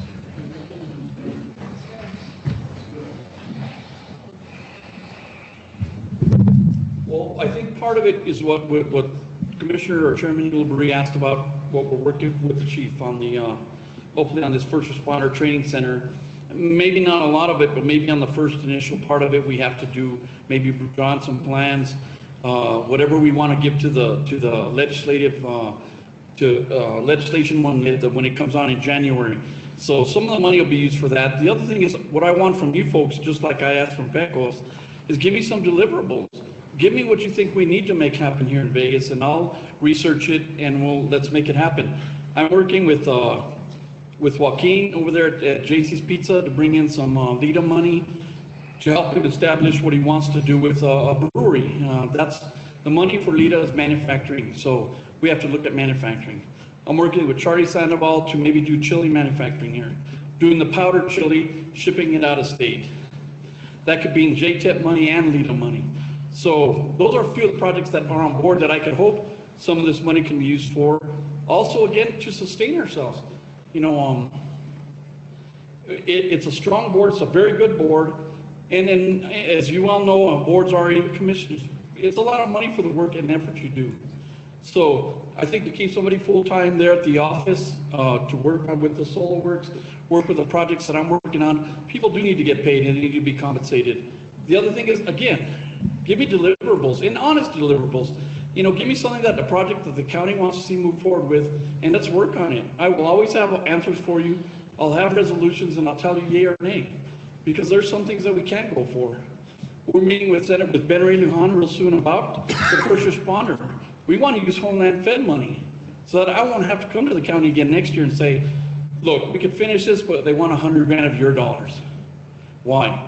Let's go to the federals when they say we need this. Why at a time? Why we bring it up now is the time that we're in. What happened in Vegas, what's happened in these schools, what's happened in these churches, what's happened in these Walmarts. We need a good, strong first responder team. And that's meaning that Sheriff Gold's people are trained as well as the fire people are trained as well, back and vice versa. And that's what they've been asking for. Chief Montani from the city said, I'd love to do what fire responders do. If we could do that here in northern New Mexico, look at the grocery tax if we just bring people from the north into a first responder. I'm not saying the fire center they have in Socorro, but one we have here in northern New Mexico. I think we'd invite a lot more other states if we did it right. And the thing that I like to push is let's do it right. Let's make it happen to where we spend the dollars we need to spend. If it's federal dollars, if it's $30,000 from you guys that make this happen, you're talking maybe $1 million to $2 million gross receipt tax. Why? They're going to stay here. They're going to use lodger's tax. They're going to eat here. Everything's going to benefit. So that's one project. I want more from you. I don't have all the ideas. I need the ideas from your commission. That's why you're in those positions.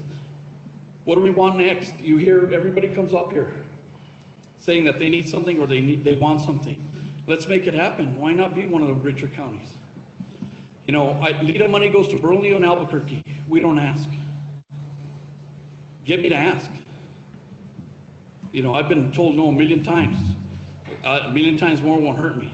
But when I get those 3 yeses that are positive for San Miguel, Las Vegas, and my community, I'm a happy guy. And I'll ask and ask and ask. Good enough? Any more questions? Thank you, Mr. Adams. Thank you very much. Else? If there's no more discussion, I'll stand for a motion. Move for the approval. Motion made by Commissioner Padilla to approve. Second. Second by Commissioner Ahad. All those in favor say aye.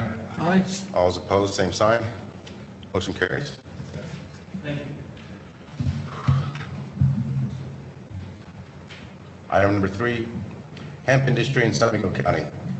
I put this as information purposes only because I don't want to work too hard on bringing up the hemp subject without using it to plant the seed, because people correlate the hemp industry with marijuana, and it really isn't that. I have an expert here, Miguel to talk about what happened in the legislature a little bit, give us some history. But I believe that the hemp industry and all the economic benefits that come with it, because we do have land, we do have water, that would be fantastic. And I'd like to invite Mika back to present in the December meeting with a PowerPoint. But I brought it up today just to plant a seed so that we can on our own maybe go out and educate ourselves a little bit. So to remove the stigma of hemp. Ms. Anaya, would you like to come to the podium, please, and give us just a quick summary? She's an expert in the field. She's been working at the legislature, worked on the bill that was passed. Now it's under appeal by the governors in the Supreme Court, but they are writing the rules as we speak, I believe. Am I correct? It better be. The bill has been chaptered. Can you please just state your name for the record? Yes, thank you very much, Mr. Chairman and Commissioners. My name is Michaela Mickey Anaya, and I was born and raised in Santa Fe County, and I've lived there all my life. I live in Glorieta, so I'm not too far from the county line. In 2008, a friend of mine gave me a bottle of hemp lotion. So I immediately started researching what industrial hemp is. And what I learned about the hemp plant was that President George Washington grew hemp. Another thing that I learned about the industrial hemp plant is that it has a very different chemical composition than the marijuana plant. So one can smoke industrial hemp all they want, but they're not going to get high, because there's essentially almost no THC in the industrial hemp plant. The other thing that I learned about the industrial hemp plant is that over 100 different products can be manufactured from that one plant. And so right away my thought went to our farmers and to our rural communities. I am the third generation steward on a ranch that was my grandfather's ranch. And so I started thinking about, 20 years from now, what's going to happen to my ranch? Are my nieces and nephews going to be able to make a living off of that? As I drive to my in-laws' my in-laws' house, I noticed that a lot of the agricultural properties are now being turned into mobile home parks. So in 2009, I started going to the New Mexico State Legislature to get a bill passed that would legalize the cultivation of industrial hemp in New Mexico. And while I was working at the state level, people like me were working at the federal level. And in 2004, the U.S. Farm Bill included a provision that would allow states that had an industrial hemp research and pilot project law on their books to grow industrial hemp. At this point, there are 34 states, if you include New Mexico, that now have chapter laws on their books. And so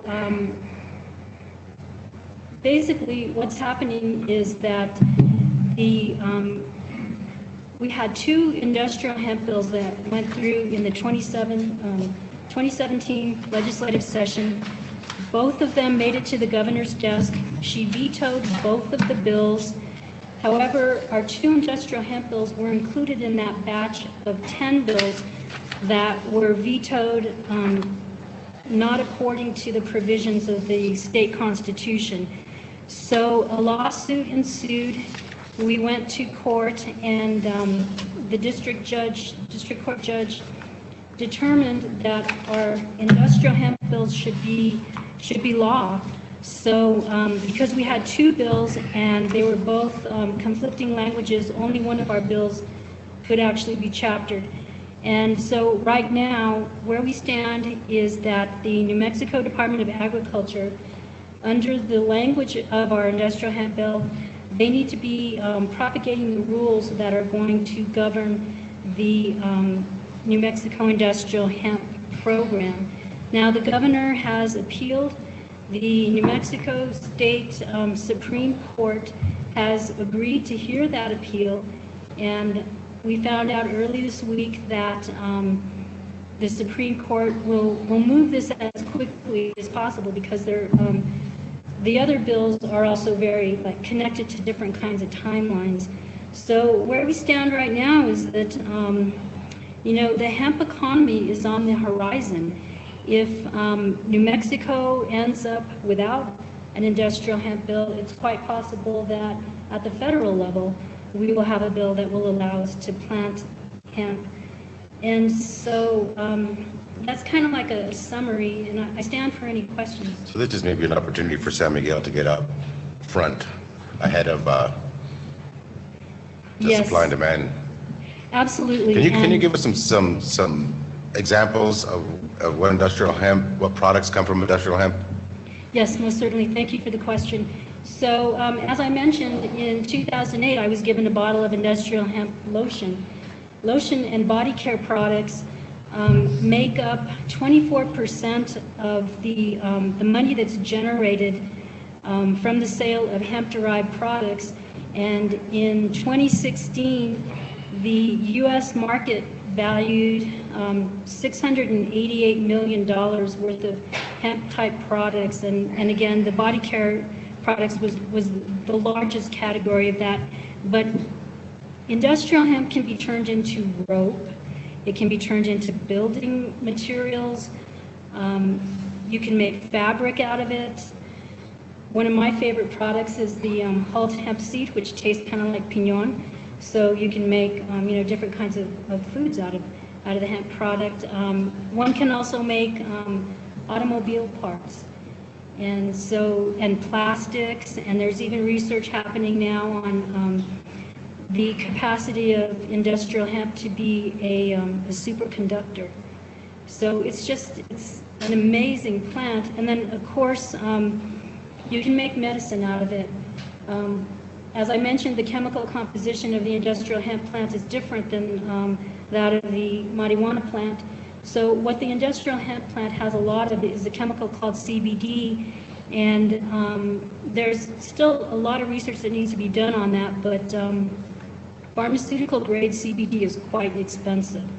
So those are just, a brief example of some of the things that can be made. Thank you, Mr. Manager. If you could, we'll get your presentation, your PowerPoint. I looked it over. It's fantastic. It's a lot more informative. And Mr. Manager, we can get Mika and I for a presentation for our December meeting. It'd be fantastic. And then we can go into, deeper. I just didn't want to have a presentation and all the commissioners going, what's this about the hand? So this. I would just like to add something. Thank you so much for coming to present to my fellow commissioners and my community. And being from Pecos, having worked for Ascendias and fighting for protecting water rights for all these years, I think it's a great opportunity for our farmers to make money, use our water rights, cultivate our lands, and provide a useful product. And there's a lot of education, and thank you for shedding some light on this subject for us. I look forward to seeing you again next month with more information. Yes, thank you very much. Industrial hemp is really a great economic driver for our rural communities. Thank Any you other all. questions? Thank you. Thank you. It's drought resistant. Yes, it is. And you don't need herbicide. Teresa? You don't need herbicides and it's drought resistant. Item number 4, transportation issues in San Miguel. I received a number of phone calls with some elderly folks that live in these rural communities that can't find transportation into San Miguel to get their physical therapy or doctor's appointments, safe ride, and won't go out there, I understand, and We Care doesn't go way out to the rural communities. We don't have any type of county transportation. I was discussing this matter with Mr. Gutierrez from HELP. Would you mind coming up to the podium, Mr.? He says, man, I got the vans. I got 2 vans. I can get 2 more new vans, you know? So Mr. Gutierrez from HELP, he also wants to solve this issue, and this is information only, hopefully, that we can build some kind of, again, a partnership with Help New Mexico and the county manager to see if we can solve this problem together. Go Thank on. you, Mr. Chairman, everybody, commissioners, I apologize. We bumped into I bumped into Commissioner Ulibari at a training last week, and we were talking about some of the issues that Las Vegas was facing. Being a former Las Vegan, moving to Albuquerque, working with our organization, which is Help New Mexico, which is a statewide organization. It's one of 6 in the state that has certain federal dollars that allows us to do certain things for the lower income families in New Mexico. We have we've been around for about 50 years. We have over 10 different funding sources. We have over 200 employees across 27 counties. Again, we have an office here downtown on Bridge Street with about 8 employees. Again, our regional manager is with me today, Teresa Quintana. She's really our face with the staff that are here in town. And again, I think what we're looking at is in the past, right now we have about 45 seniors that we pay a small stipend to for 2 different programs, foster grandparent program and a senior companion program. Again, we for some of those folks that cannot drive, we're able to bring them and take them from home to their jobs. So I think that's one of the things that I felt we could maybe collaborate with the county. We're looking for strong partnership. Again, we've been cut 20% in our budget just for San Miguel County alone, and I think that's federal and state dollars combined. We're looking for partnerships that when we write a federal grant or a state grant, we can really leverage the county itself. It says we're really working together and figuring out how we can get this money. So we're looking at writing either for federal grants, state grants, and partnering with strong partners, along with the business folks in the community that really partner with us on the day-to-day business on some of our other grants. So I'm just here to support that. I hope that we can have some more collaboration. I don't have much more to add at this point because I think I was trying to understand what the needs are here. I'm sure I'll get some feedback, and I'm looking for our staff to be able to meet in the near future so we can figure out a solution for this program. I'm not sure that we'd be able to help everybody in the community, but it'd be nice to be able to assist, especially the elderly in our community that are stuck many times in rural areas that we can never get to. And I think they're the ones that need someone out there to help them. So again, I'm here for that support. I'm not asking for money, I'm asking for support so we can put something together. And I think we can be very, we can put something strong together for the future. I did write a proposal for Española last year for this. They were looking at bringing in more money, but since we already had some funding, they went with another funding opportunity for their community. But I think we already have sort of a skeleton type process set up, so I'm hoping that we can utilize that and leverage your names at the bottom of that with ours. I stand for any questions.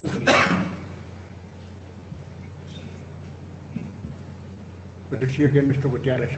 Thank you, folks. And again, I look for direction from the commission. I'd like to ask the county manager for you two to make an appointment together, make a meeting, and invite me and whoever else would like to attend.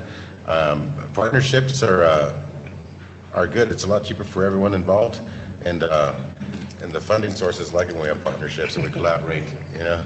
Let me ask you a question. Why is it that private companies aren't doing rural areas? Because I know that it's a lucrative business on the transportation end of it to federal grants and state monies, but why is it that San Miguel County does not have a I'm gonna go right ahead and. program for the outside skirts of the city? Yes, sir.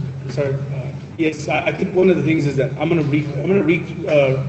reach out and speak. One of our board members actually is one of the owners for We Care, and I think that's an opportunity for us to sort of collaborate with that piece.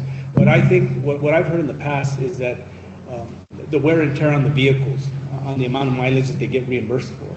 And I think that's one of the issues for that. And then usually seniors are reimbursed at a lower rate through Medicare versus Medicaid. So again, they're looking at the bottom line when you're in a for-profit model, which we're not. So I think that's where we can sort of balance that out. And hope. What is the percentage of people that actually need rights? I mean, overall?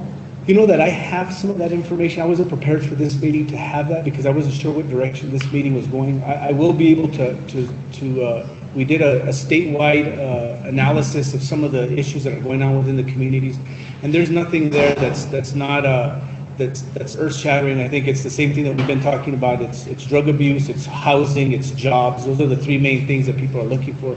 Again, I think transportation falls in that realm somewhere. So that's information that we'll be able to get to the bottom of. But I do know that the rural areas struggle because we don't have sort of the same systems that Albuquerque has in reference to taxis, the Ubers, as well as the city transportation that allows them to get to those places that they need to go.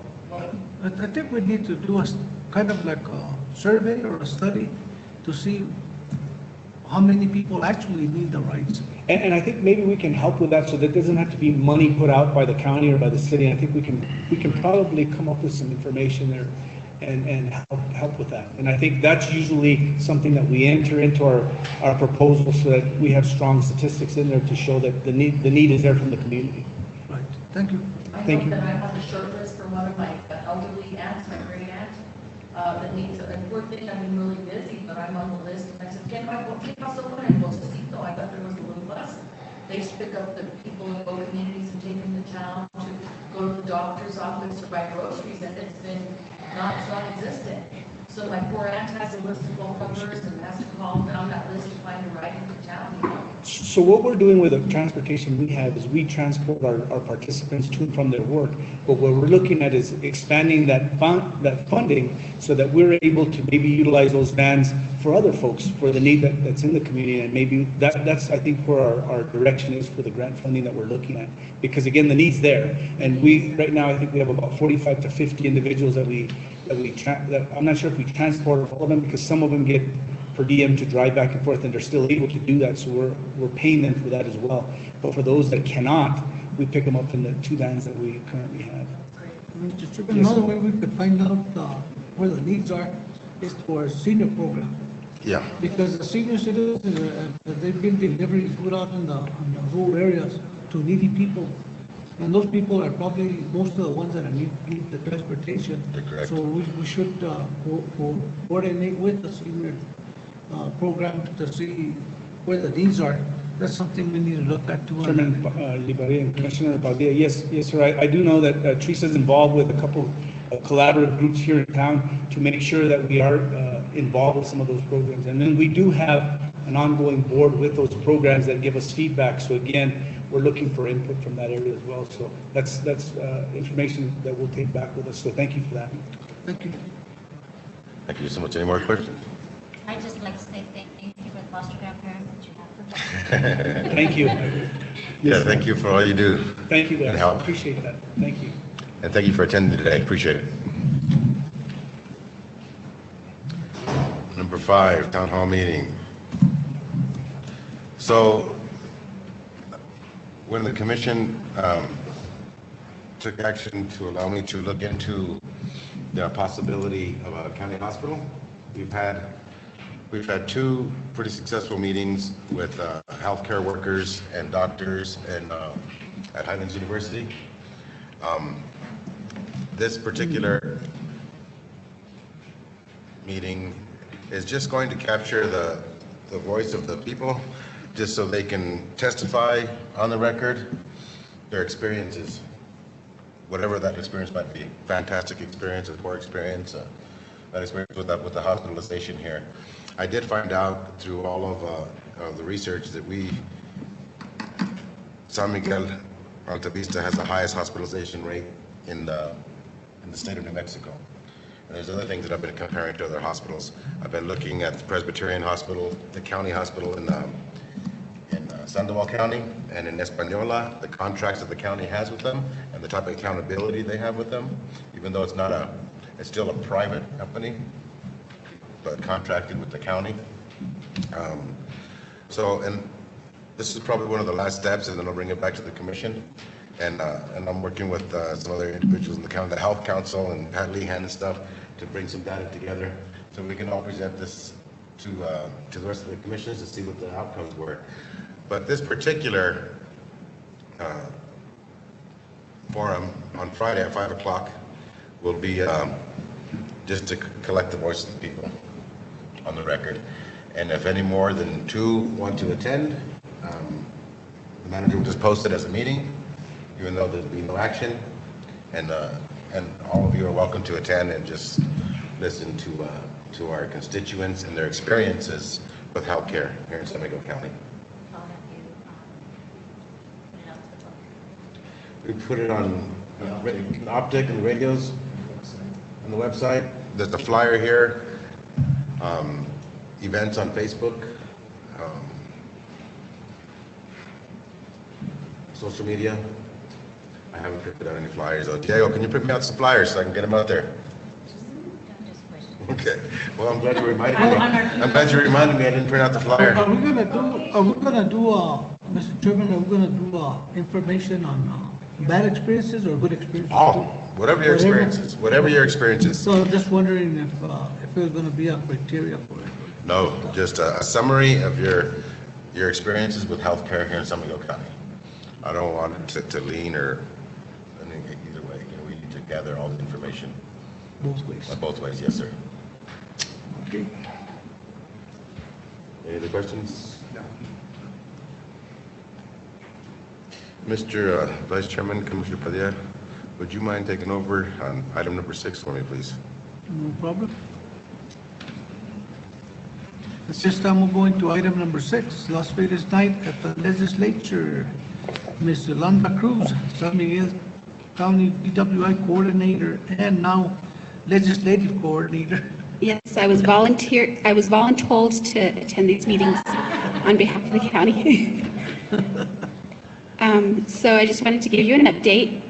I've been meeting with representatives of the City of New Mexico Highlands University and Luna Community College. And we've been meeting weekly for about 3 weeks, I guess, right now. The city has taken the lead on this, and the person who's taking the lead is new to that position.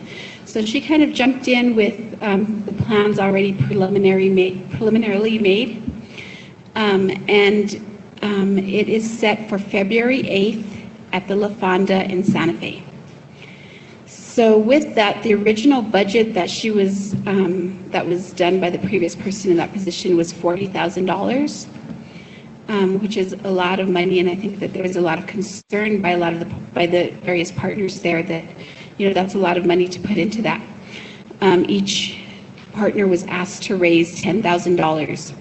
However, because we are very resourceful, probably because we are from, this area, we were able to cut that down to almost half. So we haven't come up with the final numbers yet, but I did want to let you know. The largest portion of that is for the venue and the food, which is already locked into place, so we can't change that, even though there were various ideas to how we could do it cheaper or more economically. But that is about $23,000. So that's what the city is locked into right now, and trying to figure out how we as 4 partners raise that. The next thing, and these ones aren't in any order, but the next thing on the budget was invitations, and they had estimated about $1,500 for that, but the city has a contract with a printer that they need to utilize some funding that was left in that contract, so they'll be covering that. That won't be part of the overall cost that we're asked to contribute to. And that's for invitations and banners or anything that they need. There was also $10,000 that was budgeted for legislative appreciation, and we all thought that was way, way, way over, too much. Not that we don't appreciate our legislators, but that's a lot. So we've worked with various places in the community, and we've been able to, and a lot of people were saying, the people that we've spoken to said, I would donate this, or I would, have just the cost of this, the fee. So we're looking at really trying to showcase local things, especially like some of the student clubs and organizations and things like that. And then entertainment as well. There was $2,000 that was budgeted for that. And we've spoken with various local, especially youth groups. I believe the La Fiesta de la Reina de las Fiestas was just honored to be asked, and would not charge anything, even gas, to go over there. So she'll be singing, and then we're talking to a couple of other groups that were kind of in the same, maybe gas, or that's all they wanted to go. So we're really kind of scratching off this budget. Decorations as well. One of the representatives on the committee said, I'd be willing to bring in some trees, and if we could get some lights around it, just to make it, nice and kind of look more like the county area maybe. So we don't really think that there's going to be a lot of cost around those, and that was budgeted, I think, at $1,000. And then the rest was just for unplanned expenses, and what the city had proposed is anything extra would go to Highlands and Luna for scholarships, but we think we've cut down the budget a lot, and not needing to ask each partner to contribute $10,000 or raise $10,000. That's a lot of money to raise. So I don't know if you guys have questions that I might be able to answer. Commissioner Nahar, you have any questions? No. Commissioner Martinez? I have a Commissioner comment. Varela? I'm glad you're involved in this. Last year when the Las Vegas Day happened, the legislature, I didn't even know about it. I found out about it at the meeting at the Park Service. Yes. And one of my neighbors in Federal said, are you going to the meeting tonight? I mean, to the legislative night? I didn't even know what was happening. And I said, oh my God, is it Las Vegas, San Miguel County? And I thought the county was kind of, maybe I just didn't know about it, but I felt like, did the county not participate much last year, or? I don't know if the county was invited last year or not, but I heard that from the other partners that were there as well, is that they weren't approached to partner, and they had in the past. So I think everybody's a little bit happy that this is a partnership, a group effort, a collaboration this time around, and that was one of the first requests, is we need to get the invitations out like right away, or at least to save the date. I love party planning and a good legislative night. It used to be the most fun event. Look forward to that so much as the Las Vegas San Miguel night, the legislature, years ago. Yes. I used to go to all, and I thought they were the best party. And I went 2 years ago, I went, and I just was very unimpressed. I thought, we can do better. In fact, I left our party, went to Gallup. Yeah, joined the Gallup. Their party was better. Well, I'll definitely contact you for some pointers and some, input on that. Thank you for this, and we have a lot of talent in the county as far as musicians. And Yes. we feature the best guitarists in the county. So Well, maybe you can, process you have to yeah. undertake, but I'd like you to open it up so we can be inclusive. I know Sure. it's always tricky, but let me know if I can help you on anyway. Definitely, I'll contact you. I'll send you an email this afternoon or this evening or tomorrow, and maybe we can touch base with some of those musicians. I think showcasing local talent and different things. I think that's one of the best things that we can do on Las Vegas night. So we have a lot of talent we can showcase and really, show our pride. We have a Yes. lot of good things going, and we should feature our talent and be proud. Thank you so Definitely. much for taking this on. Well, thank you. At this time, I'll stand for a motion. That was informational. I don't know if we were asking for a motion. Motion to party? Motion to party. If you need a dance partner, Commissioner, let me know. Ms. Cruz? Yes. What is the estimated cost for the county? So right now, we don't have firm numbers. The total cost will be at least $23,000, because we're cutting down the rest very, very, very, I think we're doing a good job at that. And so they're asking each partner to try and contribute or raise 1/4 of whatever we can come up with, I guess, whatever the budget will be. So I'm thinking, ballpark would be 25,000, because 23 to 25, that would cover like any small items that they needed to buy or purchase. So figure 1/4 of that. Melinda, I can't do math up here on a microphone. I can do it, I just can't do it here. Yeah. And 4, yes, ma'am. So you don't need an approval today, you just need information? I don't think we're asking for anything right now, but I guess for you guys to kind of be cognizant of that. And, really, if you want to set, talk with the county manager or Melinda to set a limit on that, that would be fine as well. I think that some of the feedback we've heard from at least one of the other partners is, that they don't think that they can contribute more than, 3,000 or 4,000. So definitely, if that input is there, and especially being that we're kind of brought in after the, after the fact, we don't want to leave the city holding the bag, but they did kind of already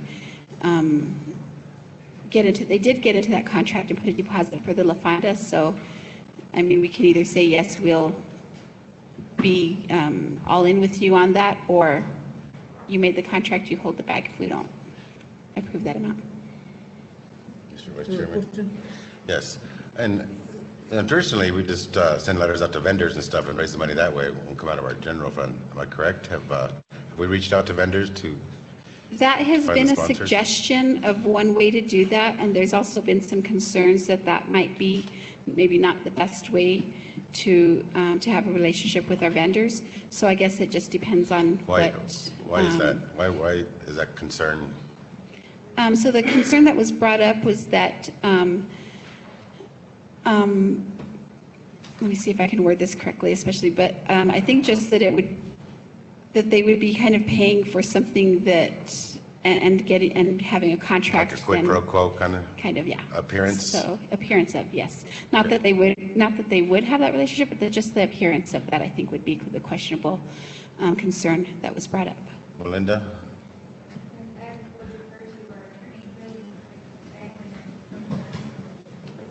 Council? If the issue is whether or not vendors can appropriately donate to a function like Las Vegas night, then you do not have a quid pro quo that's illegal. It's just that some people would say that it doesn't pass the smell test, but it is legal. And definitely, I think what the city is trying to come up with is a sponsorship package so that they would get, something for that, like their names on certain things that would promote their businesses a little bit, so that it's not a donation, but a sponsorship. Thank you, Yolanda, for that information. Thank you. Is that it? No more questions? Thank you, Okay. Vice Chairman. Item number 7, San Miguel County Comprehensive Plan Survey. Diego Trujillo. Yes, sir.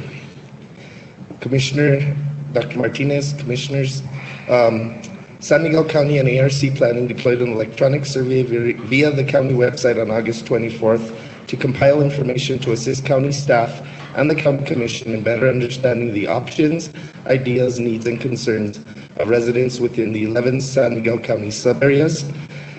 Today, we present you with preliminary results. You will receive final results sometime in December from Mr. Steve Bernstein and Mr. Alex Tafoya.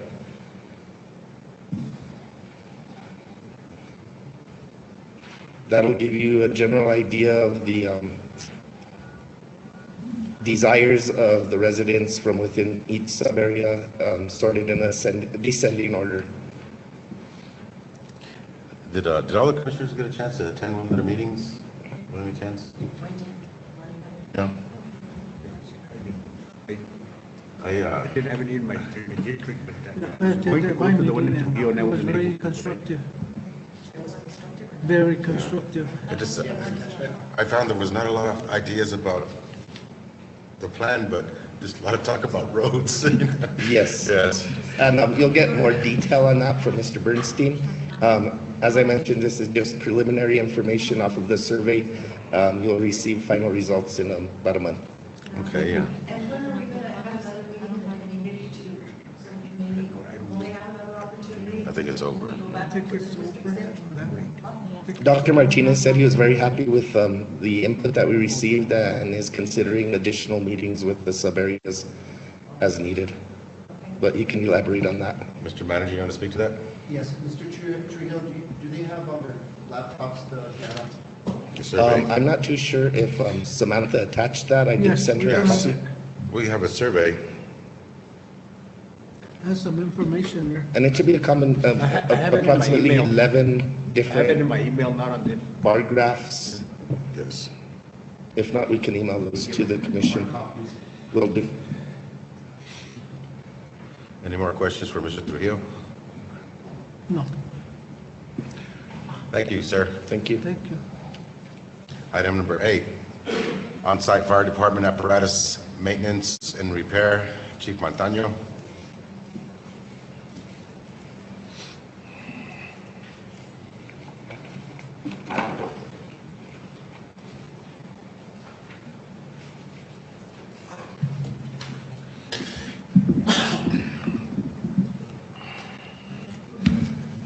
Thank you, sir.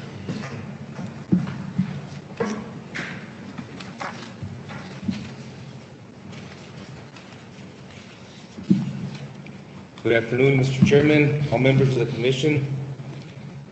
Recently, San Miguel County Fire requested proposals from those vendors who were qualified to provide on-site apparatus maintenance and repair.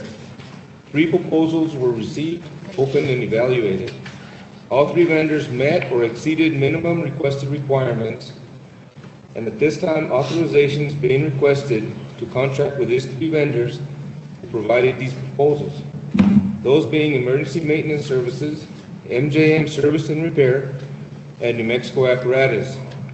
This would allow San Miguel County Fire the ability to provide on-site apparatus maintenance and repair services, as well as emergency repair services to the 12 volunteer fire departments within San Miguel County. We respectfully request for you to review and provide authorization to enter into contracts with Emergency Maintenance Services, MJM Service and Repair, and New Mexico Apparatus to provide on-site apparatus, maintenance and repair, as well as emergency repair services to San Miguel County volunteer fire departments.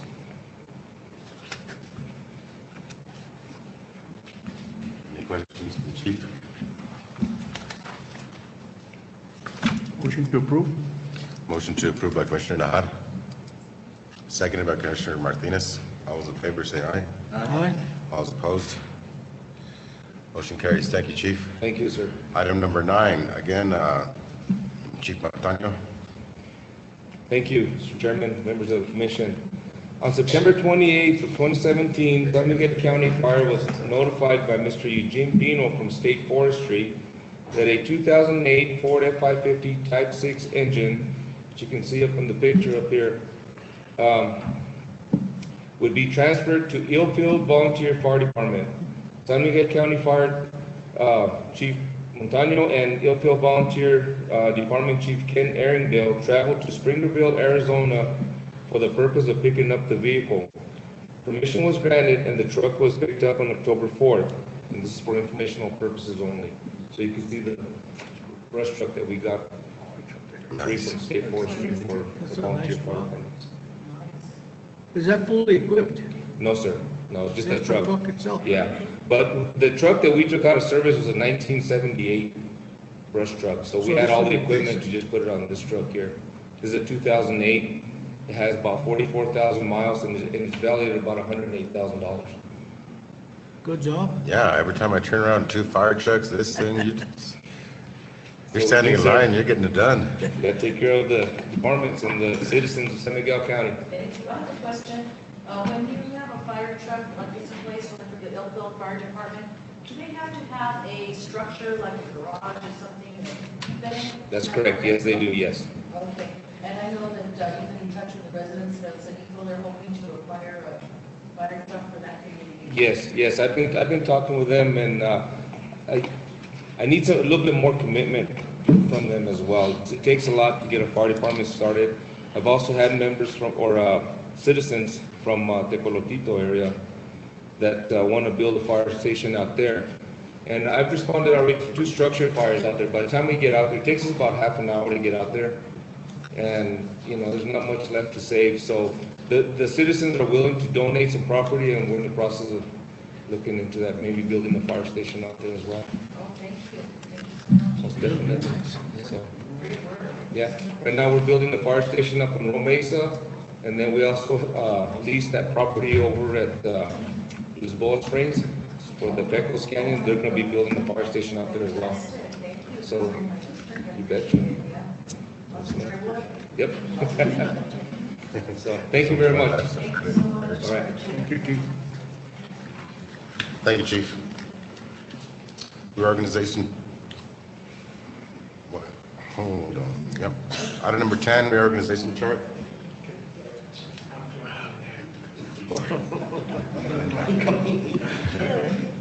Warden. They going to jail already? Sure. Chairman, Commissioners, before you, we provided the San Miguel County Detention Center is requesting a change to its organizational structure. Really, the change is to really divide the organization in 2 really strong components. One's the security element and putting officers on the floor, overseeing inmates, at the same time developing a strong programming component on a non-security structure so that we can really move that reintegration center and develop some positive results, as well as developing more programs for the inmates, not only in the reintegration center, but in the general population area. I've already reviewed his organizational chart last week, but so you now have a deputy warden. Yes, I do. Looking at it right now. Does the deputy warden get to make it to his kids' softball games now, or baseball games? Yes, he does. Great. Move to approve by Commissioner Martinez. Seconded by Commissioner Padilla. All those in favor say aye. Aye. All those opposed, same sign. Motion carries. Thank you. I've heard a lot of great things. Ms. Pat Lehan talks very highly of you, and that reintegration center is really dear to my heart also, and some of the programs there. So whatever you need to be successful, don't hesitate to ask. Thank you. Thank you, Warden. Item number 11, approval for a J&J Auctioneers LLC auction agreement. Sheriff Gold.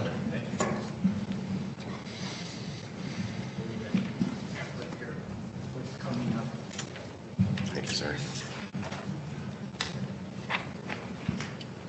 Some nice equipment.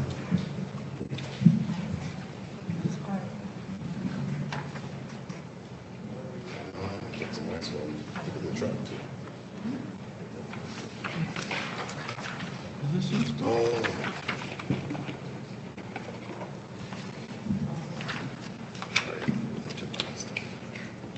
Mr. Chair, Commissioners, thank you for the opportunity. Item number 11 today, I am bringing for your review and approval of an auction that we are going to be having. It is a writ of execution that has been given down to the Sheriff's Office by the District Court. Within this route, Commissioner Nahad, I'm sure, has dealt with these in the past. I have, since I've been sheriff, dealt with numerous writ of executions, but nothing of this magnitude at this point in time. This one is going to require, as the legal ad that was put up on the newspaper, I'm not too sure what day it was, but the total amount to be levied was something about $568,307.91, so almost $500,000 to be auctioned from the execution of this writ. And the auction has gone through the procurement system through Mrs. Melinda, obviously, and our attorney. And the auctioneer that has been selected in this process has been J&J Auctioneer. Not only were they selected as the lowest bidders, but they also were recommended by numerous law enforcement agencies that do this on a sheriff's office that do it on a regular basis. So J&J are the people that we're asking to go through, attached to your guys' agenda is a copy of the actual contract that we'd like to go into with them. And the auction will be held on December the 7th. It will be an online auction. You could put your bid in immediately today. As of today, you can put in your bid. On the 6th, I believe, is the viewing. As an example, it's the first time we've done this, so I'm not very familiar with this. So you put a bid for a item on the 6th, you can go down to Public Works, or you can look online and look at the item. If there are several bids to that thing, you can go down and view the item. And on the 7th day is the last day to submit the bid, and whoever is the highest on that particular day, the auctioneer has an opportunity to I guess, work with the 2 bidders or 3 bidders or 4 bidders, whatever it is, and go with the highest price. And on the 7th will be the actual auction, and then they have, I believe, 24 hours to come pick up the item and transfer property over to the highest bidder. Let me ask you a question, just out of curiosity. What if you don't get to that dollar amount? Do you go and pick up more stuff? No, it is in good faith that we try to obtain as much property as we possibly can. When we executed the order, we just wanted to make sure that things that were belonging to the business and that things that we can actually improve. There was a lot of items that we couldn't prove that were still being financed by companies that we weren't able to take. So we were only able to execute what we could find within good faith, and we picked as much items as we possibly can. Dollar amount, I think we're close. Will the auction give us that? I don't know. But at the end of the day, whatever we do get from the auction, of course, we will have to pay ourselves first. All the costs that was incurred by the sheriff's office and the county, San Miguel County, and then they will get their percent, and they're also making a commission by charging the purchaser, the bidder, highest bidder, a percentage. So the auctioneers do make their money back. We execute the order of the court, which is the most important thing. We comply with the order of the court, and we move forward. I don't know if this is going to open up a can of worms, excuse me, but there is a lot of situations where people feel like they need to go through this process to recoup what they believe is theirs. So in the meantime, today, I'm asking your approval to approve J&J contract, and we want to comply with the order of the court. And legal ad's been put on the paper, and we just want to move forward.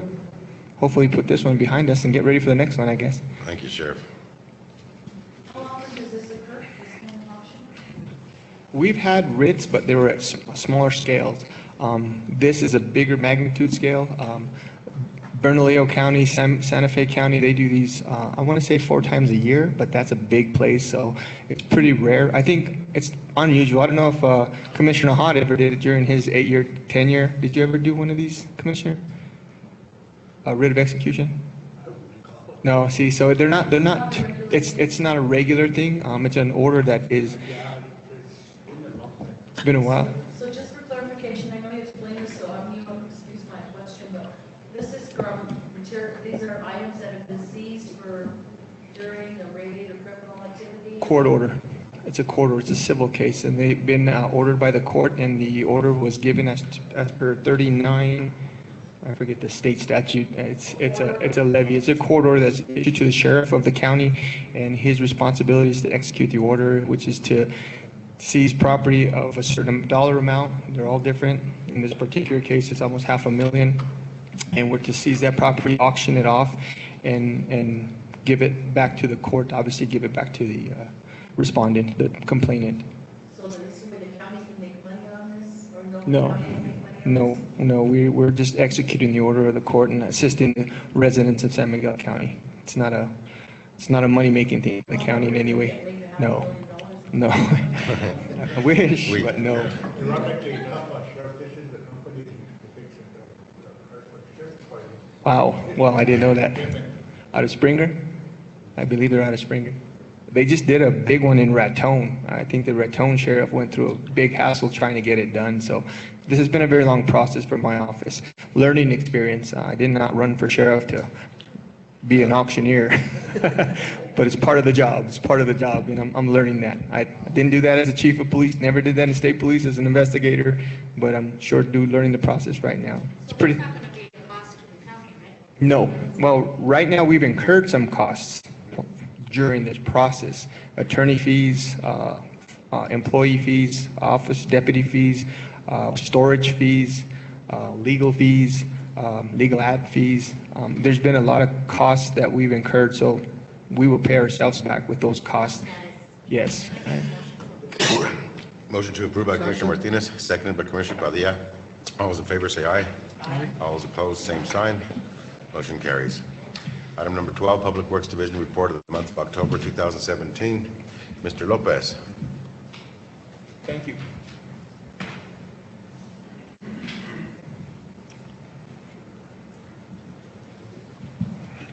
Good afternoon, Mr. Chair and Commission.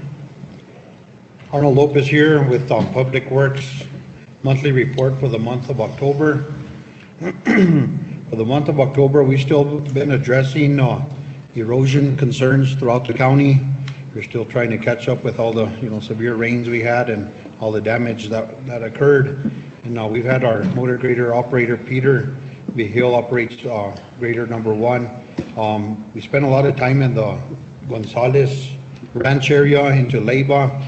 We got a lot of roads out in that area, and we're finally able to complete that. Spent a lot of hours out there. We had a lot of erosion. So we had been out on B31A, that's in Leyva, clear all the way to the Santa Fe County line, and then in Aurora, and County Road B31C in Gonzales. We had him also in San Rafael. We had some severe damage there. We sent him there for a few days and took care of some bad erosions as well. And then also in the Sena area. And Peter now, we've moved him into Rincona area. So he took care of all of Rincona recently and is currently over in Tapia, which is way over on the southern part of the county. And he should be there maybe till the end of the week. And we plan on bringing him back into the Pecos area. There's some areas there that we probably need to do some repairs on. And then Mr. Trujillo, which operates grader number 3, Johnny, has been over and we took care of some issues in La Tegua, on A1, in Bernal, on B28, on Chapel, Myers, Ojitos Frios. We took care of Mineral Hill area, and then also in the San Agustin area, La Vigiles area, McAllister, White Barn Road, Pork Chop Road, basically all around the Las Vegas area. All the erosion's been taken care of. We've gone into Magnolia also, over to the east. County Road 48, which is in La Lendre. We did a bunch of work there. Also on B27A in Lagunitas, we had some severe damage on that road as well. And Johnny currently is over in, way over in the east in, what do they call it over there? No, he's a little bit further. Over close to Conchas in that area, no. Got a blank on the area where he's at now. But we had some severe damage there and hadn't been able to address that, and he's over in that area taking care of it. And then hopefully once we complete there, we should be able to get into Conchas. We've been needing to address Conchas as well. So just keeping up with all the erosion has been tough, and but we're making headway. And then on our projects, special projects, we just completed our Gunner Trail, a nice improvement up here behind the Camp Luna area. We had a contractor that went in there and addressed all the project there. That one's pretty much completed. We'll have a final on it, final walkthrough. And then also we've been over in Cañoncito, another contractor there. That project is probably about 90% complete. Las Dispensas is also 95% complete. San Ignacio also about 95% complete. We also had a project in San Agustin, and that one we're just awaiting final inspection on that. It's pretty much 99%. We started a project in Ojitos Frios 820, which is a resurfacing project of the pavement portion of it, and that one we're addressing it with pothole repair, and also we're going to do a double penetration chip seal on it. And the double penetration chip seal, we might not be able to complete it this year because of the temperature, but we will complete it in the spring if we're not able to complete that project. We started our Pecos project over on County Road B60 to the Old Colonias mine. The contractor has already addressed all the contaminated material. It's been removed and stockpiled. The mining company is going to be starting to haul that material out to Arizona for disposal. And then we're going to start dumping base course. They've already been addressing some of the subgrade area on blading and shaping, but that project is well on the way and hoping to complete that.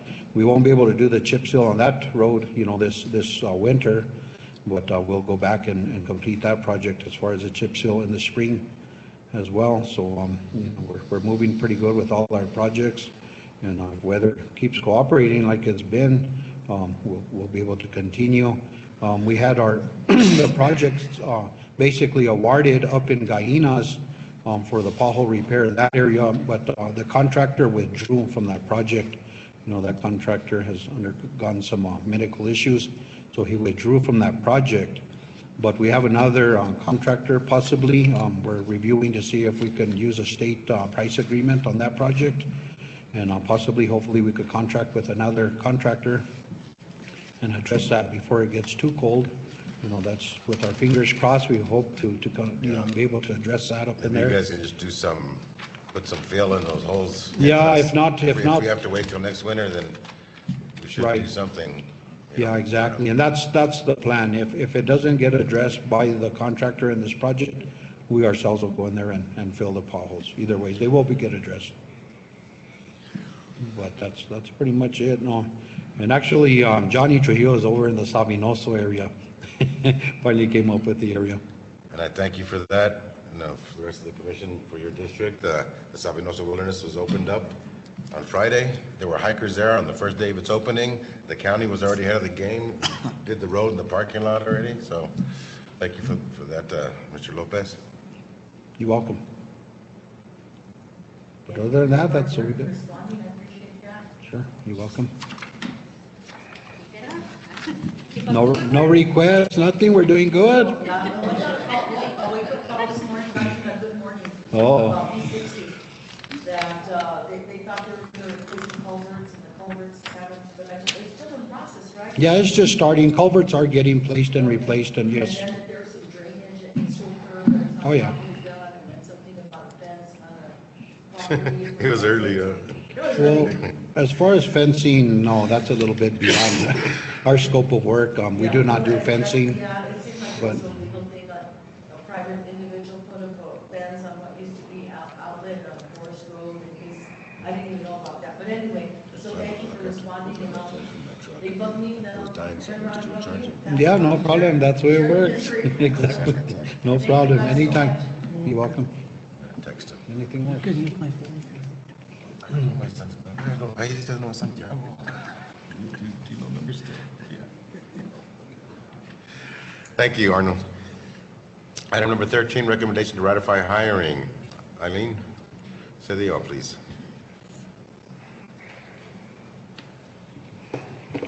Good afternoon again, Chairman, members of the board.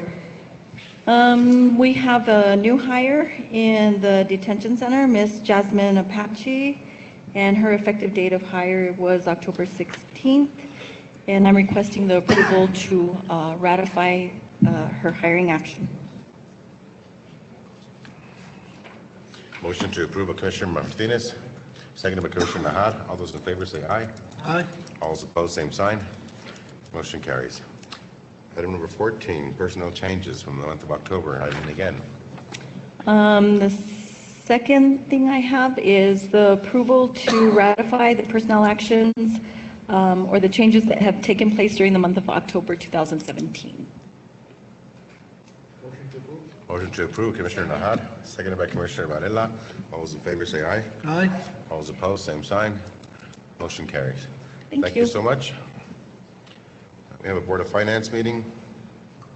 Item number 15. It's not Bertha. Please state your name for the record then, sir. So today, we're going to go over the transfers that were done for October. We have October 12th, we had the payroll transfer. We had $52,479.64 from the detention center. We had $180,339.64 from general fund to the payroll account, which was $232,819.28. On October 26th, we had another payroll transfer, $55,318.32 from detention center, $185,105.08 from general fund to payroll account, which is $240,423.40. We had another transfer on October 2nd. This was recurring for Bernalillo County, which handles our housing. That was in the amount of $46,420. That was a wire transfer. We had another transfer from general fund to fire. That was in the amount of $401.74, which was done on October 26th. That was for the Energy, Minerals, and Resource Department to reimburse the county for the King and Medrano fires. We had another transfer, which is from general fund to detention center. That was $31,937.57. That was done on October 16th, 2017. That was New Mexico Administrative Offices and Courts. Those were the transfers for October. Any questions? Any questions? Thank you so much for all the hard work you do collecting all that money. Yes, sir. Thank you. Thank you. Item number 16, cash balance report. Ms. Gonzalez. Mr. Chairman and Commissioners, this is a report of the August 31st, 2017. It is for informational purposes only.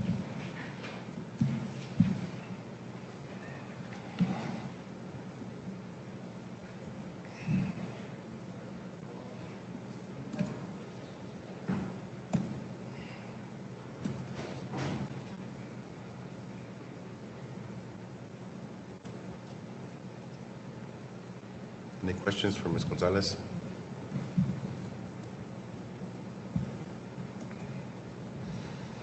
Item number 17, journal entry report from the month of September 2017. Informational purposes, Ms. Gonzalez. Mr. Chairman and Commissioners, this is a report of all of our journal entries that were physically made during the month of September. The report shows you when they were posted and the transaction date, the description, funds, the dollar amounts.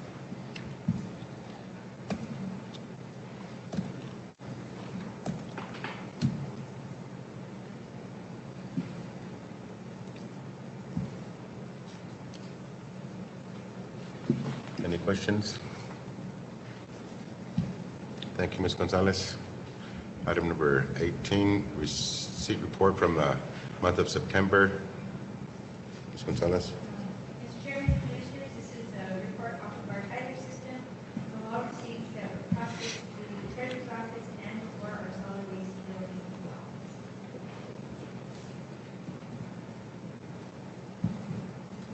Any questions? Thank you, Ms. Gonzalez. Item number 19, accounts payable report for the period of September 26, 2017 through October 26, 2017. Ms. Gonzalez. Mr. Chairman and Commissioners, this is the accounts payable report for the period stated. Also included is the September 2017 housing payment register from Bernalillo County for payments made on behalf of the Thank you. Please review and I'll set for a motion. Motion to approve of Commissioner Nahad. Seconded by Commissioner Martinez. All those in favor say aye. Aye. All those opposed, same sign. Motion carries. Item number 20, Resolution 2017-11-14-F1. Ms. Gonzalez. I went ahead and modified this particular resolution from the ones you have in the packet to include the $30,000 approval that you just did for the EC.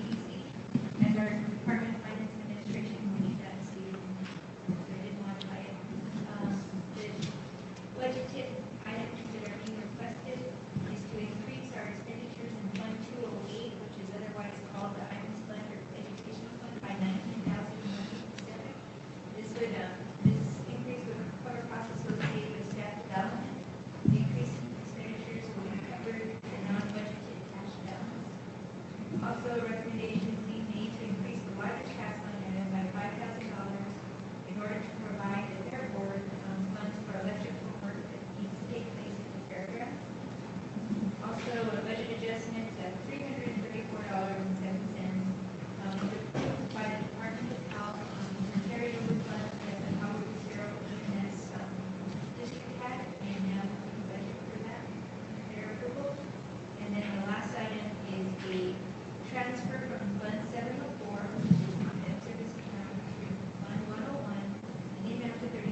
approve. Motion to approve by Commissioner Varela, Second. seconded by Commissioner Padilla. All those in favor say aye. Aye. All those opposed, same sign. Motion carries.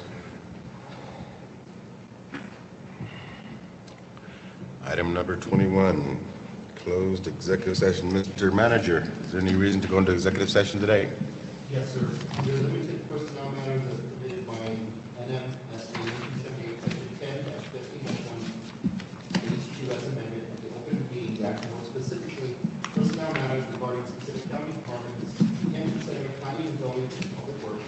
In addition, attorney privilege, client privilege, attorney or pending litigation as permitted by NMSA 1978, Section 10-15-1, H7 as amended, the Open Meetings Act, more specifically, strengthening litigation, storage project, water users association versus Gonzalez, and also Piers and Machawati law firm. Motion to go into executive session for the mentioned reason. Second. Motion made by Commissioner Padilla, seconded by Commissioner Varela. Can I get a roll call vote, please?